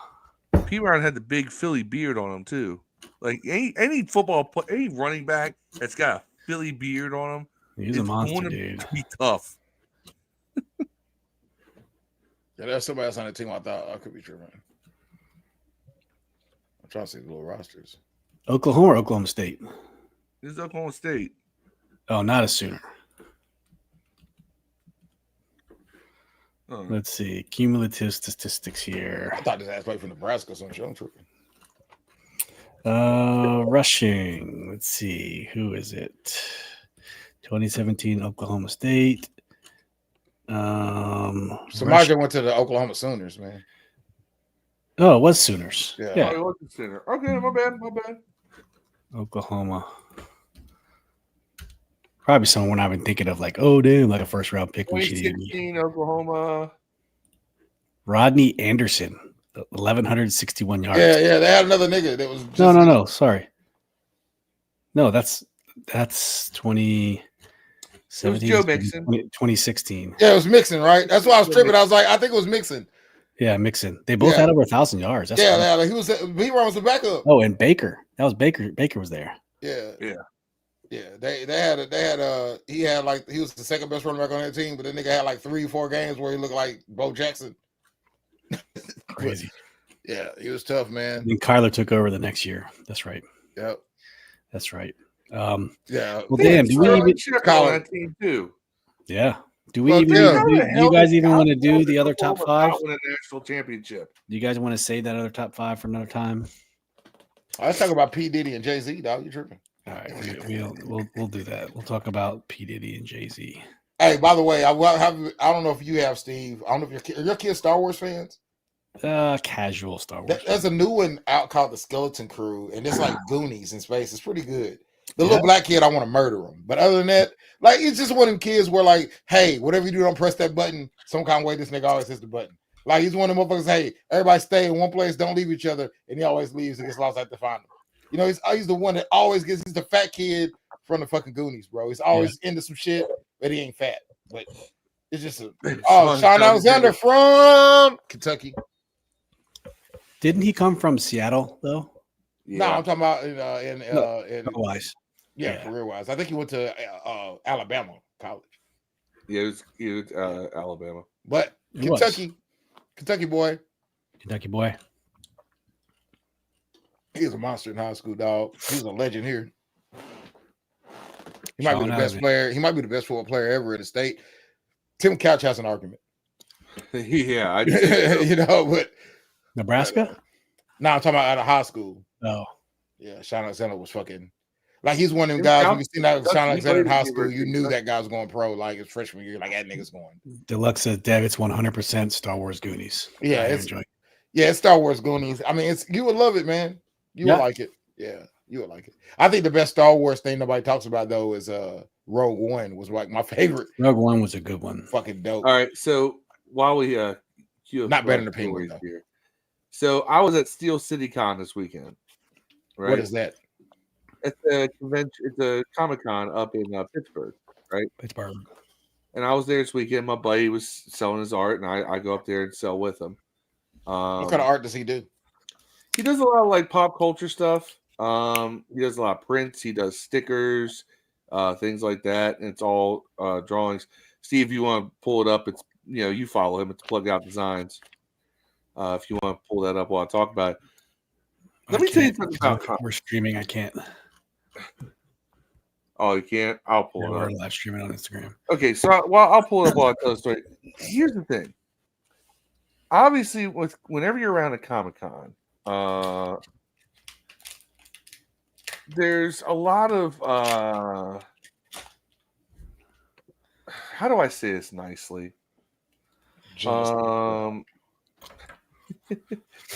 A lot of very, very violent scenery. Okay. No. Autistic people. Oh. And like artistic, like AUT autistic or ART autistic. So this girl comes over and she starts randomly asking questions about art and everything else. And I was there by myself. My buddy was actually out getting more prints. And in the process, she starts kind of hinting that she wants a custom print. And she starts hinting she wants something. The way she was saying it, and then she started bringing up the fact that it was a Sailor Moon. I was like, are you looking for something risque? She's like, is there anything you wouldn't draw because of the nature or might be questionable?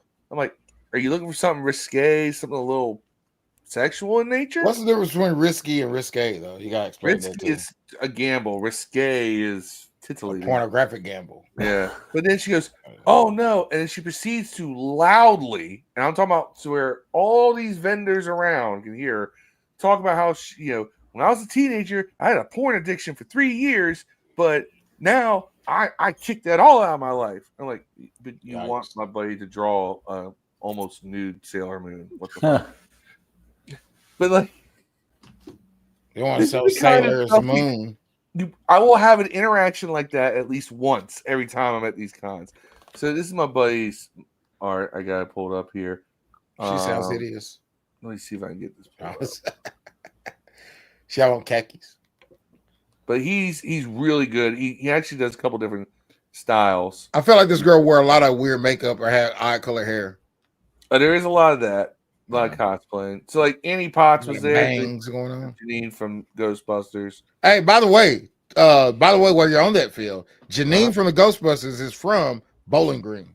Still lives here somewhere. Yeah, I don't know. At the con. Yeah, I do not know where she lives, but she's my buddy.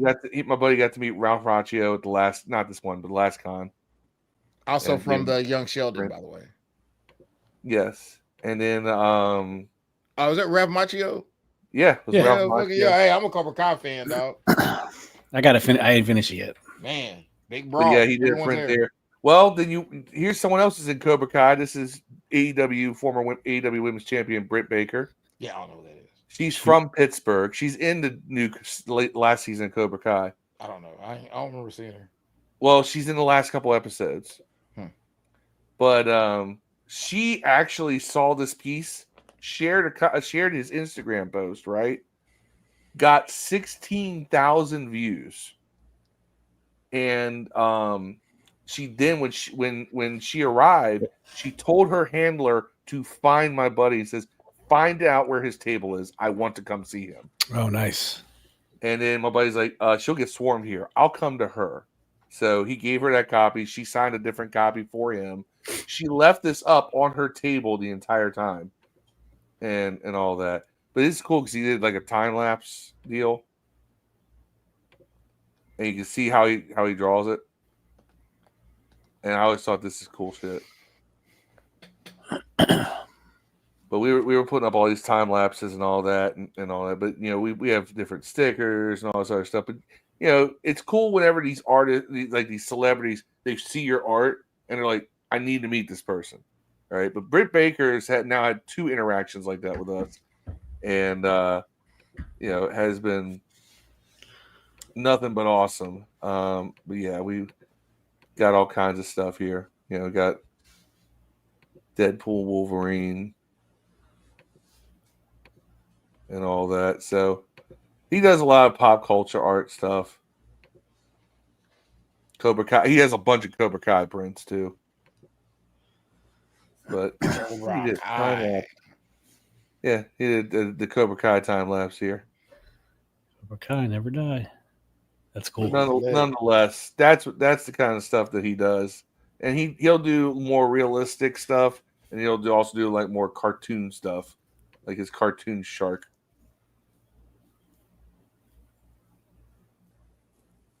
And like you can kind of just watch the progress come together. He's playing around with different ideas and then finally lands on one. But the biggest thing we sell is stickers. Because he's got like different types of stickers. He had one where it was Ghostface from Scream, but he was in the Ghostbusters, the red circle with the line through it. Oh, yeah. And no, that was dope. People bought the shit out of that. But yeah, it's he does a lot of artwork like that, and and I definitely, if y'all got Instagram, go follow him. Plugged Out Designs. He's got new pieces out every month. If we get close to a con, there's gonna be more of them. Steel City is the one we do the most because it's. I don't know if you know how expensive it is to get a table as a vendor at one of these cons. I bet it's real. Steel City is relatively cheap. Because the first time we got it was $300, but then he gets a little discount. He gets it $280 every time he renews because he renews at the con for the next one. We were looking at tables from MegaCon down in Orlando, which is one of the biggest ones in the country. For one table, $2,200. You know how much art you have to sell to make back your table, let alone your hotel? Your food, the profit off of this. Yeah, you better drop the fuck out of them Sailor Moon's girls with dicks. Yeah. But nah, I mean, I will say this though. Let me see if I can pull it up. But he, you do get to meet some very interesting people there. Some of these cosplayers, just because of the fact that. Some of them are very, very nice to look at. I don't know if he has any pictures up or not, though, of some of the cosplayers we've made friends with over the years. But I used to go to one in Nashville all the time, but they couldn't shut that down since that flooding happened. Opera Mills Mall. It's pretty good. See, I don't think he has it up anymore. But he had one with like a bunch of pictures of different cosplayers that he met there. But he we don't have any of those up. That sucks. Because we did have a bunch of them where it's like, damn. It's a lot of very attractive women and wearing very little, That's kind of what it is. Oh, yeah. Here. This is a perfect example of something we sell as a sticker, by the way. And then I'll get off this. But, like right here. Like, that's something we sell as a sticker, too. Old Mike Myers stabbing through the... Oh, that's sick. That's sick. Yeah. The Bengals player just flopped after the play during a scuffle, and they got They gave the Cowboys a 15-yard personal foul penalty. I cannot believe they let that go. That was such a flop. You touch him with one hand and he falls back, goes flying. It's crazy. Yeah. It's good times though. I really enjoy the cons. I enjoy the people up there. Like, especially if you go to the same ones, like you'll see the same vendors in your same area. So you start like, oh hell, it's like a reunion. It's always cool. Yep. It's a good community. Like I said, it's some people are weird. I will say this though, and this is for anybody listening who attends a Comic-Con. Wear fucking deodorant, please. Don't be stinky. I beg you. Brush your teeth in the morning and wear some goddamn deodorant. Take a bath. Wash your ass. Yeah. Wash your ass. No, and here's the thing. It's one thing if it's like late in the day, you can tell that whatever you put on in the morning is kind of worn off a little bit after 8 hours of being there. Because it does get hot in some of those spots. Because there's so many people around you, like the body just raises the temperature of everything. But if you smell like you haven't seen the inside of a shower tub in 7 to 10 days, not a shower tub, got a problem. Deluxe says there's one never been to a con. It's a Baltimore Comic-Con. I always contemplate going. I have a lot of coworkers who go to it. They love that stuff. But Baltimore is like Comic-Con. I will say this: if you can make the drive up to Pittsburgh, I prefer that one because it's still it's not as corporate as some of the other ones we've done. Man, we need to do one of those big Comic-Cons like in California. They have like the San They Diego. don't have the E one no more, do they? E3? Yeah, I think they're done with Chicago. that, right? They still have it. I think they quit that, right? Was last year? They just had E3 earlier this year. I thought that was the last one. Hold on. Maybe it was. I don't know. I haven't heard anything about that, but nonetheless. So we looked up San Diego Comic-Con, $1,800. If you get 3 or more tables, they cut you a discount. No, I'm talking about just go to it. How much is just to go to the shit? It ain't cheap either. Let me tell you that right now. This stuff's not. It's a money making business. Yeah, E3 is officially dead. They didn't have one in 23. Oh, I thought they had one this year.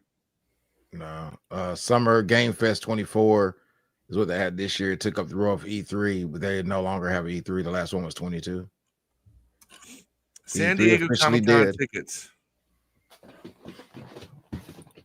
Let's see what this says. Thursday,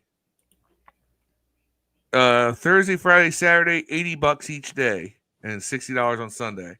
Oh, and by the way, that's just to get in. Where in the California one?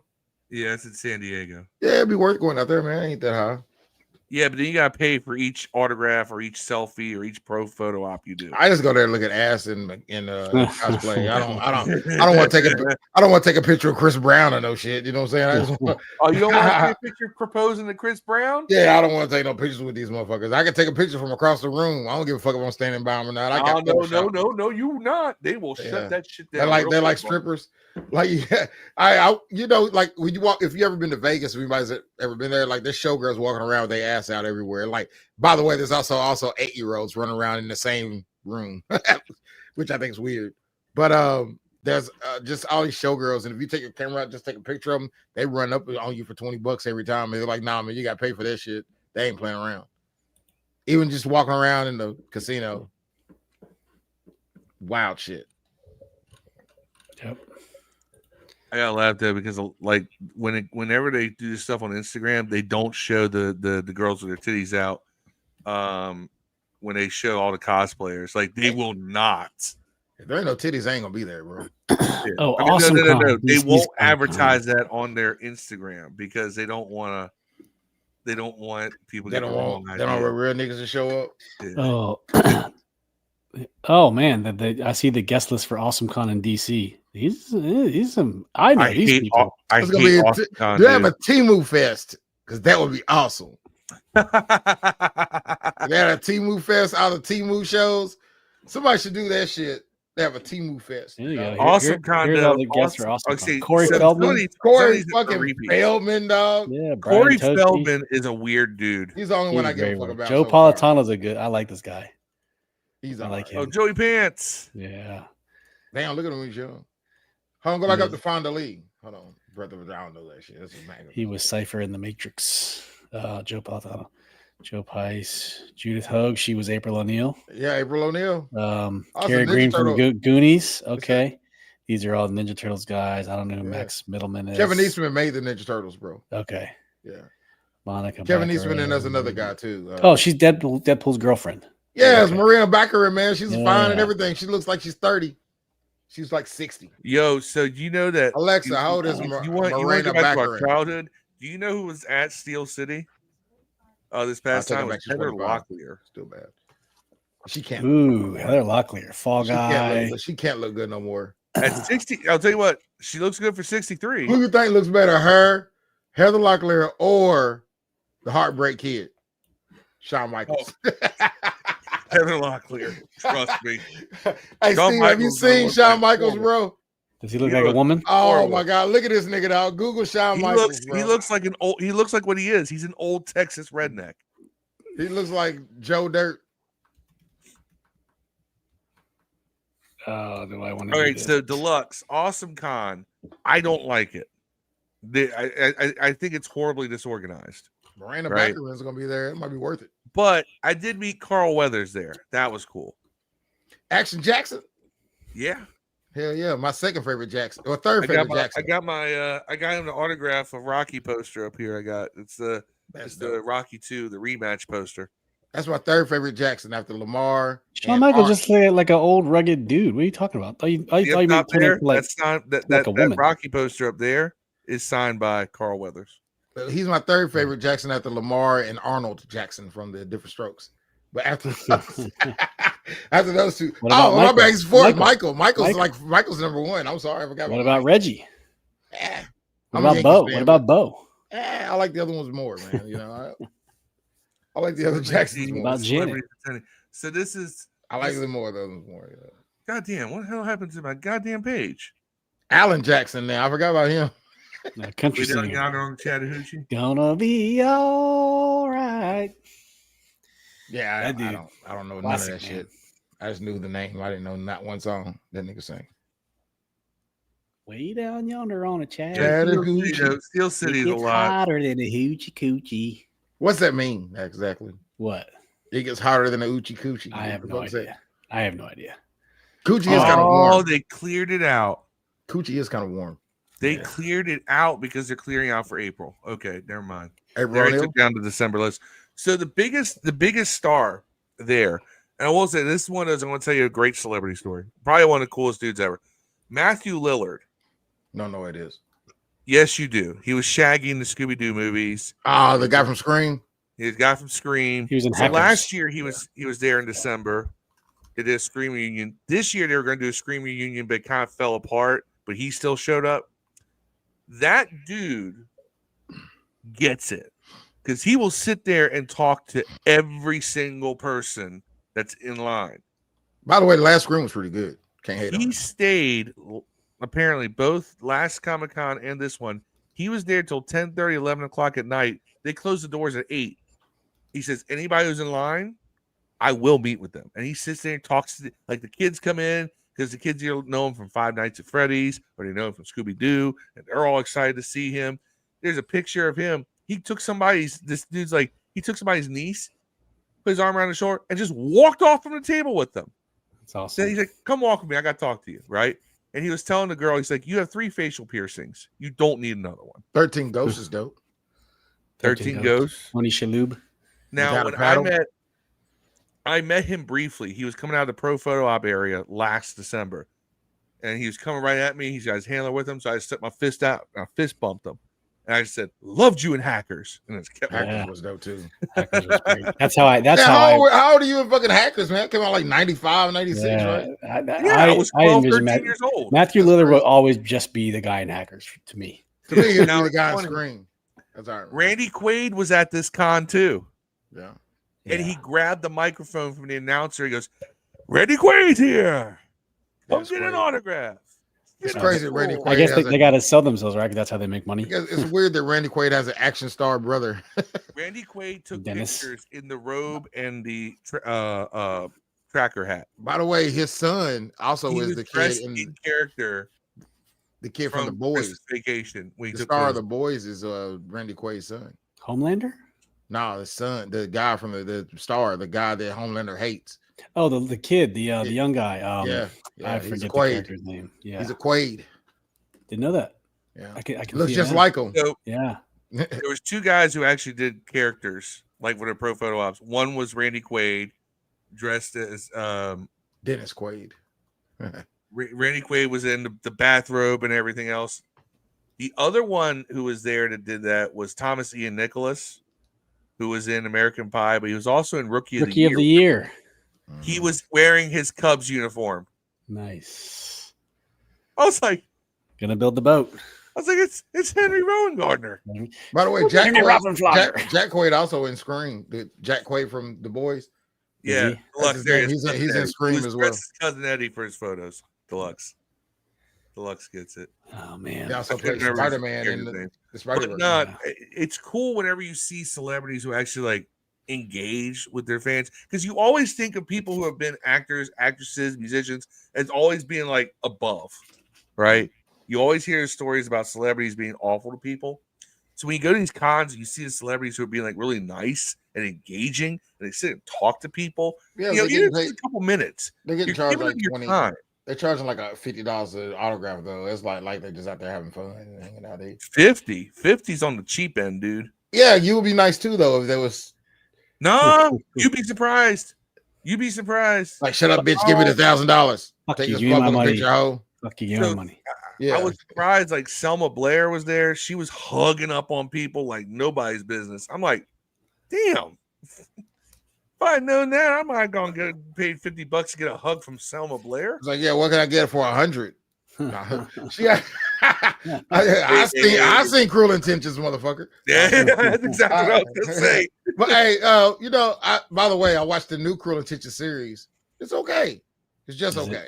Yeah, it's gonna be. Yeah, it's not as hot as Sarah Michelle Gellar though. That chick was bad. Yeah, High school. Sarah Michelle Gellar was fucking bad, man. Yep.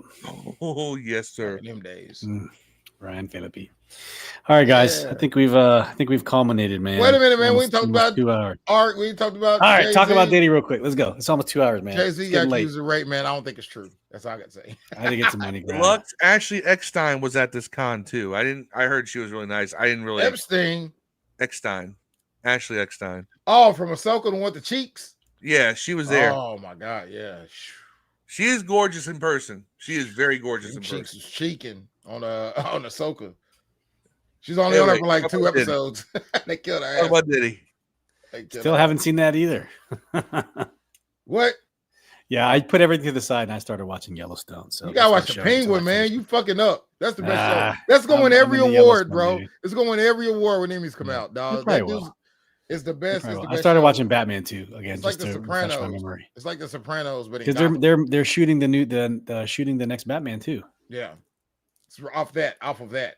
Yeah, right. Like it takes place right at the very the day it ends on the Batman. The Penguin takes place. By the way, so one more celebrity thing real quick before Dev gets on Diddy. Do you know who doesn't look good right now? Jay-Z.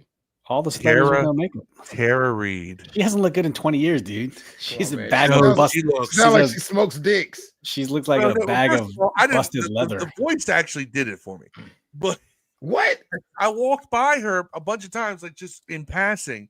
And I'm like, I'm not a good looking dude. It's like Ja Rule and Brit. I don't know if I would take you home from a bar. Oh, yeah. I don't show her. I've seen pictures of her. I she didn't, I don't think she did any makeup or nothing. She just looked like she was rough. Come on, in real life? Yeah. Yeah. She has not. Age has She ain't horrible looking. All right, I see it. I see it. But she ain't horrible. She looks like a factory worker. I don't know. She kind of. I don't know. Like everyone. If I was at work and she was on the line, I'd be like, that girl's pretty hot. But if I see her in a room with the other hot celebrity chicks, I'd be like, I lost. Everyone ages differently. Yeah, she's not. All right. Alexa, she's 47 years old, by the way. So that's my age. I'm 41. I think she's had a hard 20 years though. Yeah, she definitely hard 20 years. She looks like her looks caught up to her voice. What it looks like. She just smokes I'll tell you what, brick of cigarettes. I've met a lot of very attractive women at these cons, celebrities. The one that I thought had a personality that actually was like, wow, okay, your personality is almost as good as you look. Hayden Panettiere. Love her, dude. Love her. Holy big crush on her. God. Still have a big crush on her. She's like 2 foot tall though. Yeah, she is. Ever since the second Bring It On, and then she was in that one. Remember the Titans? Is that the one you liked her on? No. She was in that movie. She was the teenage. She was the coach's daughter in Remember the Titans, man. That's where she. Yeah, she was a kid, bro. I remember the second Bring It On, and then that movie, same age probably. That movie where she like starts to like some nerd, and I Love You, Beth Cooper. That's what it was. Yeah, she's funny too. On top of it, she's got a lot of good movies. Yeah, I see these ones. Yeah, Tara Reid looks like somebody's kept wife, like some rich dude's wife. They don't just sits on and drinks. She looks like she just smokes a bunch of meth. I don't know about meth. She don't look old. She don't look shriveled. She just looks like she has a lot of Botox, man, done and just fillers. Yeah. She looks like she sounds now, man. All right, what else we talking about, guys? What else? I'm trying to wrap this up. Oh no, there you go. Yeah, I remember that picture, Phil. Yeah, it's a little woman now. That's pretty cool. I'm shocked she went to one of these cons. Oh yeah, Booker T. Can you dig it? Where I have another one somewhere. That's like all the art we were selling.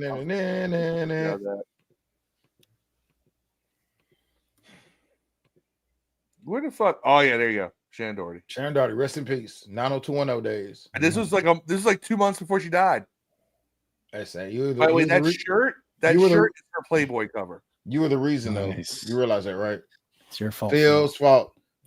Did you have anything to do with the CEO of the insurance company? They caught that dude. Apparently, he's like him. It does look like him, though.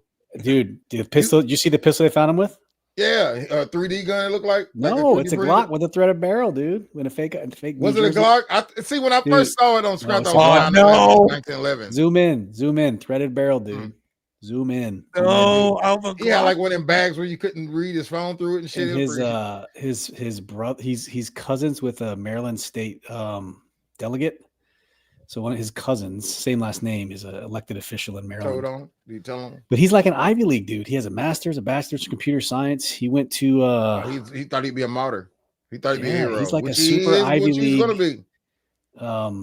Scholar, man. He said he had nothing to do with it. He said that the money he said they planted money on him. It wasn't him. Oh. Yeah, he already starting that. What's crazy when things like this happen, if you go on Twitter, people are like, it's the guy. I'm like, they are ruining people's lives. There's like 3 or 4 people who thought they were the guy and it just went viral. Like, oh my gosh. And it turns out. I wish somebody would accuse me of that. I'd probably have fun with that one. Like, yeah, man. I don't want to see no one get shot, but at the end of the day, right. These healthcare companies, especially United, they lead the league in denying claims. I mean, you know how it is. It's bound to happen somewhere. Anyways, what were you going to say about Diddy and Jay-Z? Oh, well, there's a alleged, there is actual, I guess, a civil charge, I guess, or civil, whatever they call them.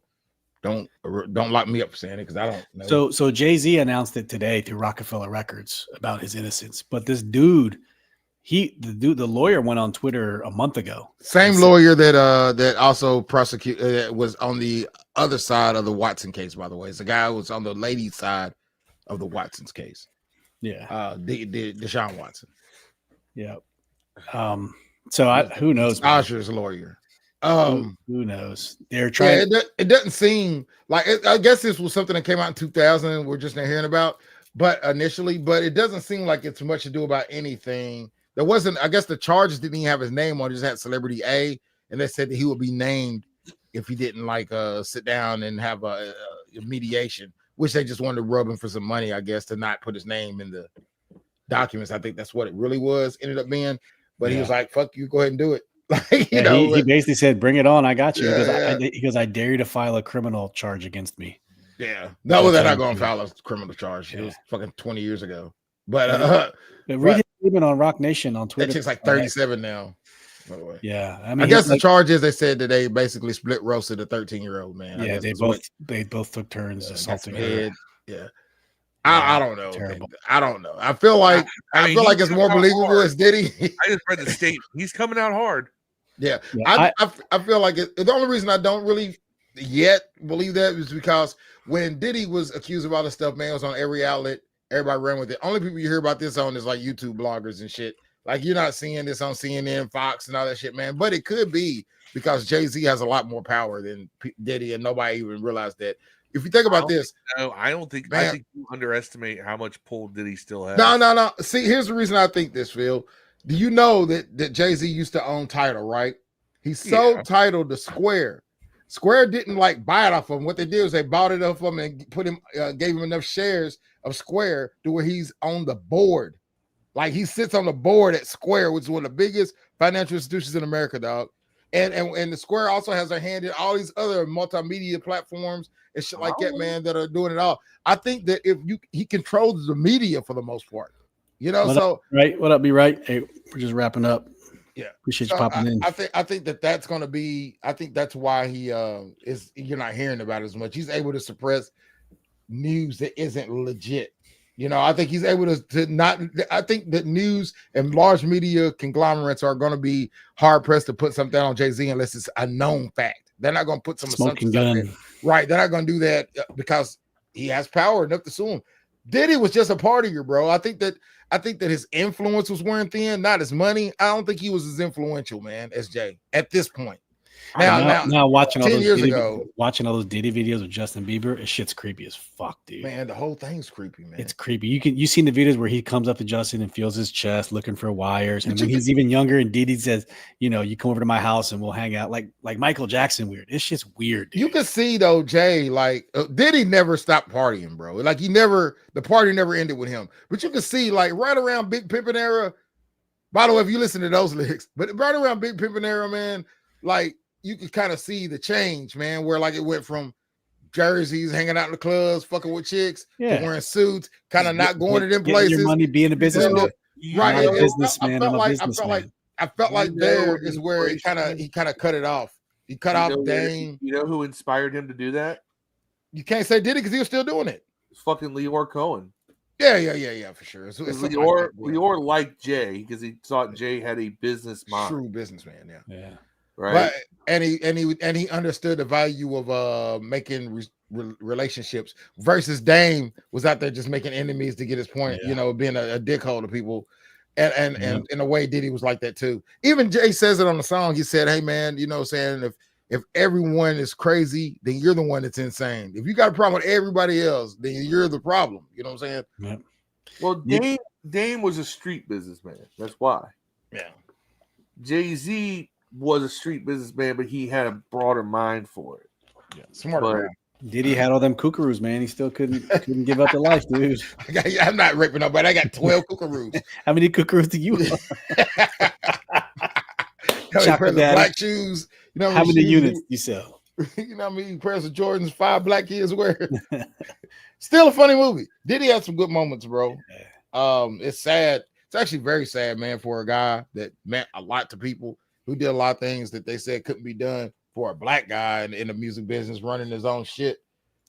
That from an AR position to that, dog, it's crazy. Like he actually lived the American dream, and then he fucked it in the ass, you know, while it was high on some fucking drugs. That's basically Diddy's career. On Jeffrey. Yeah, basically just he fucked his career in the ass, man. What it got me is, what fucked me up is they said this nigga had, what do you have, like 20,000 bottles of fucking lube? He had lube by the drum. Yeah, he had like 20,000 bottles of lube, and then 2 bottles of fucking.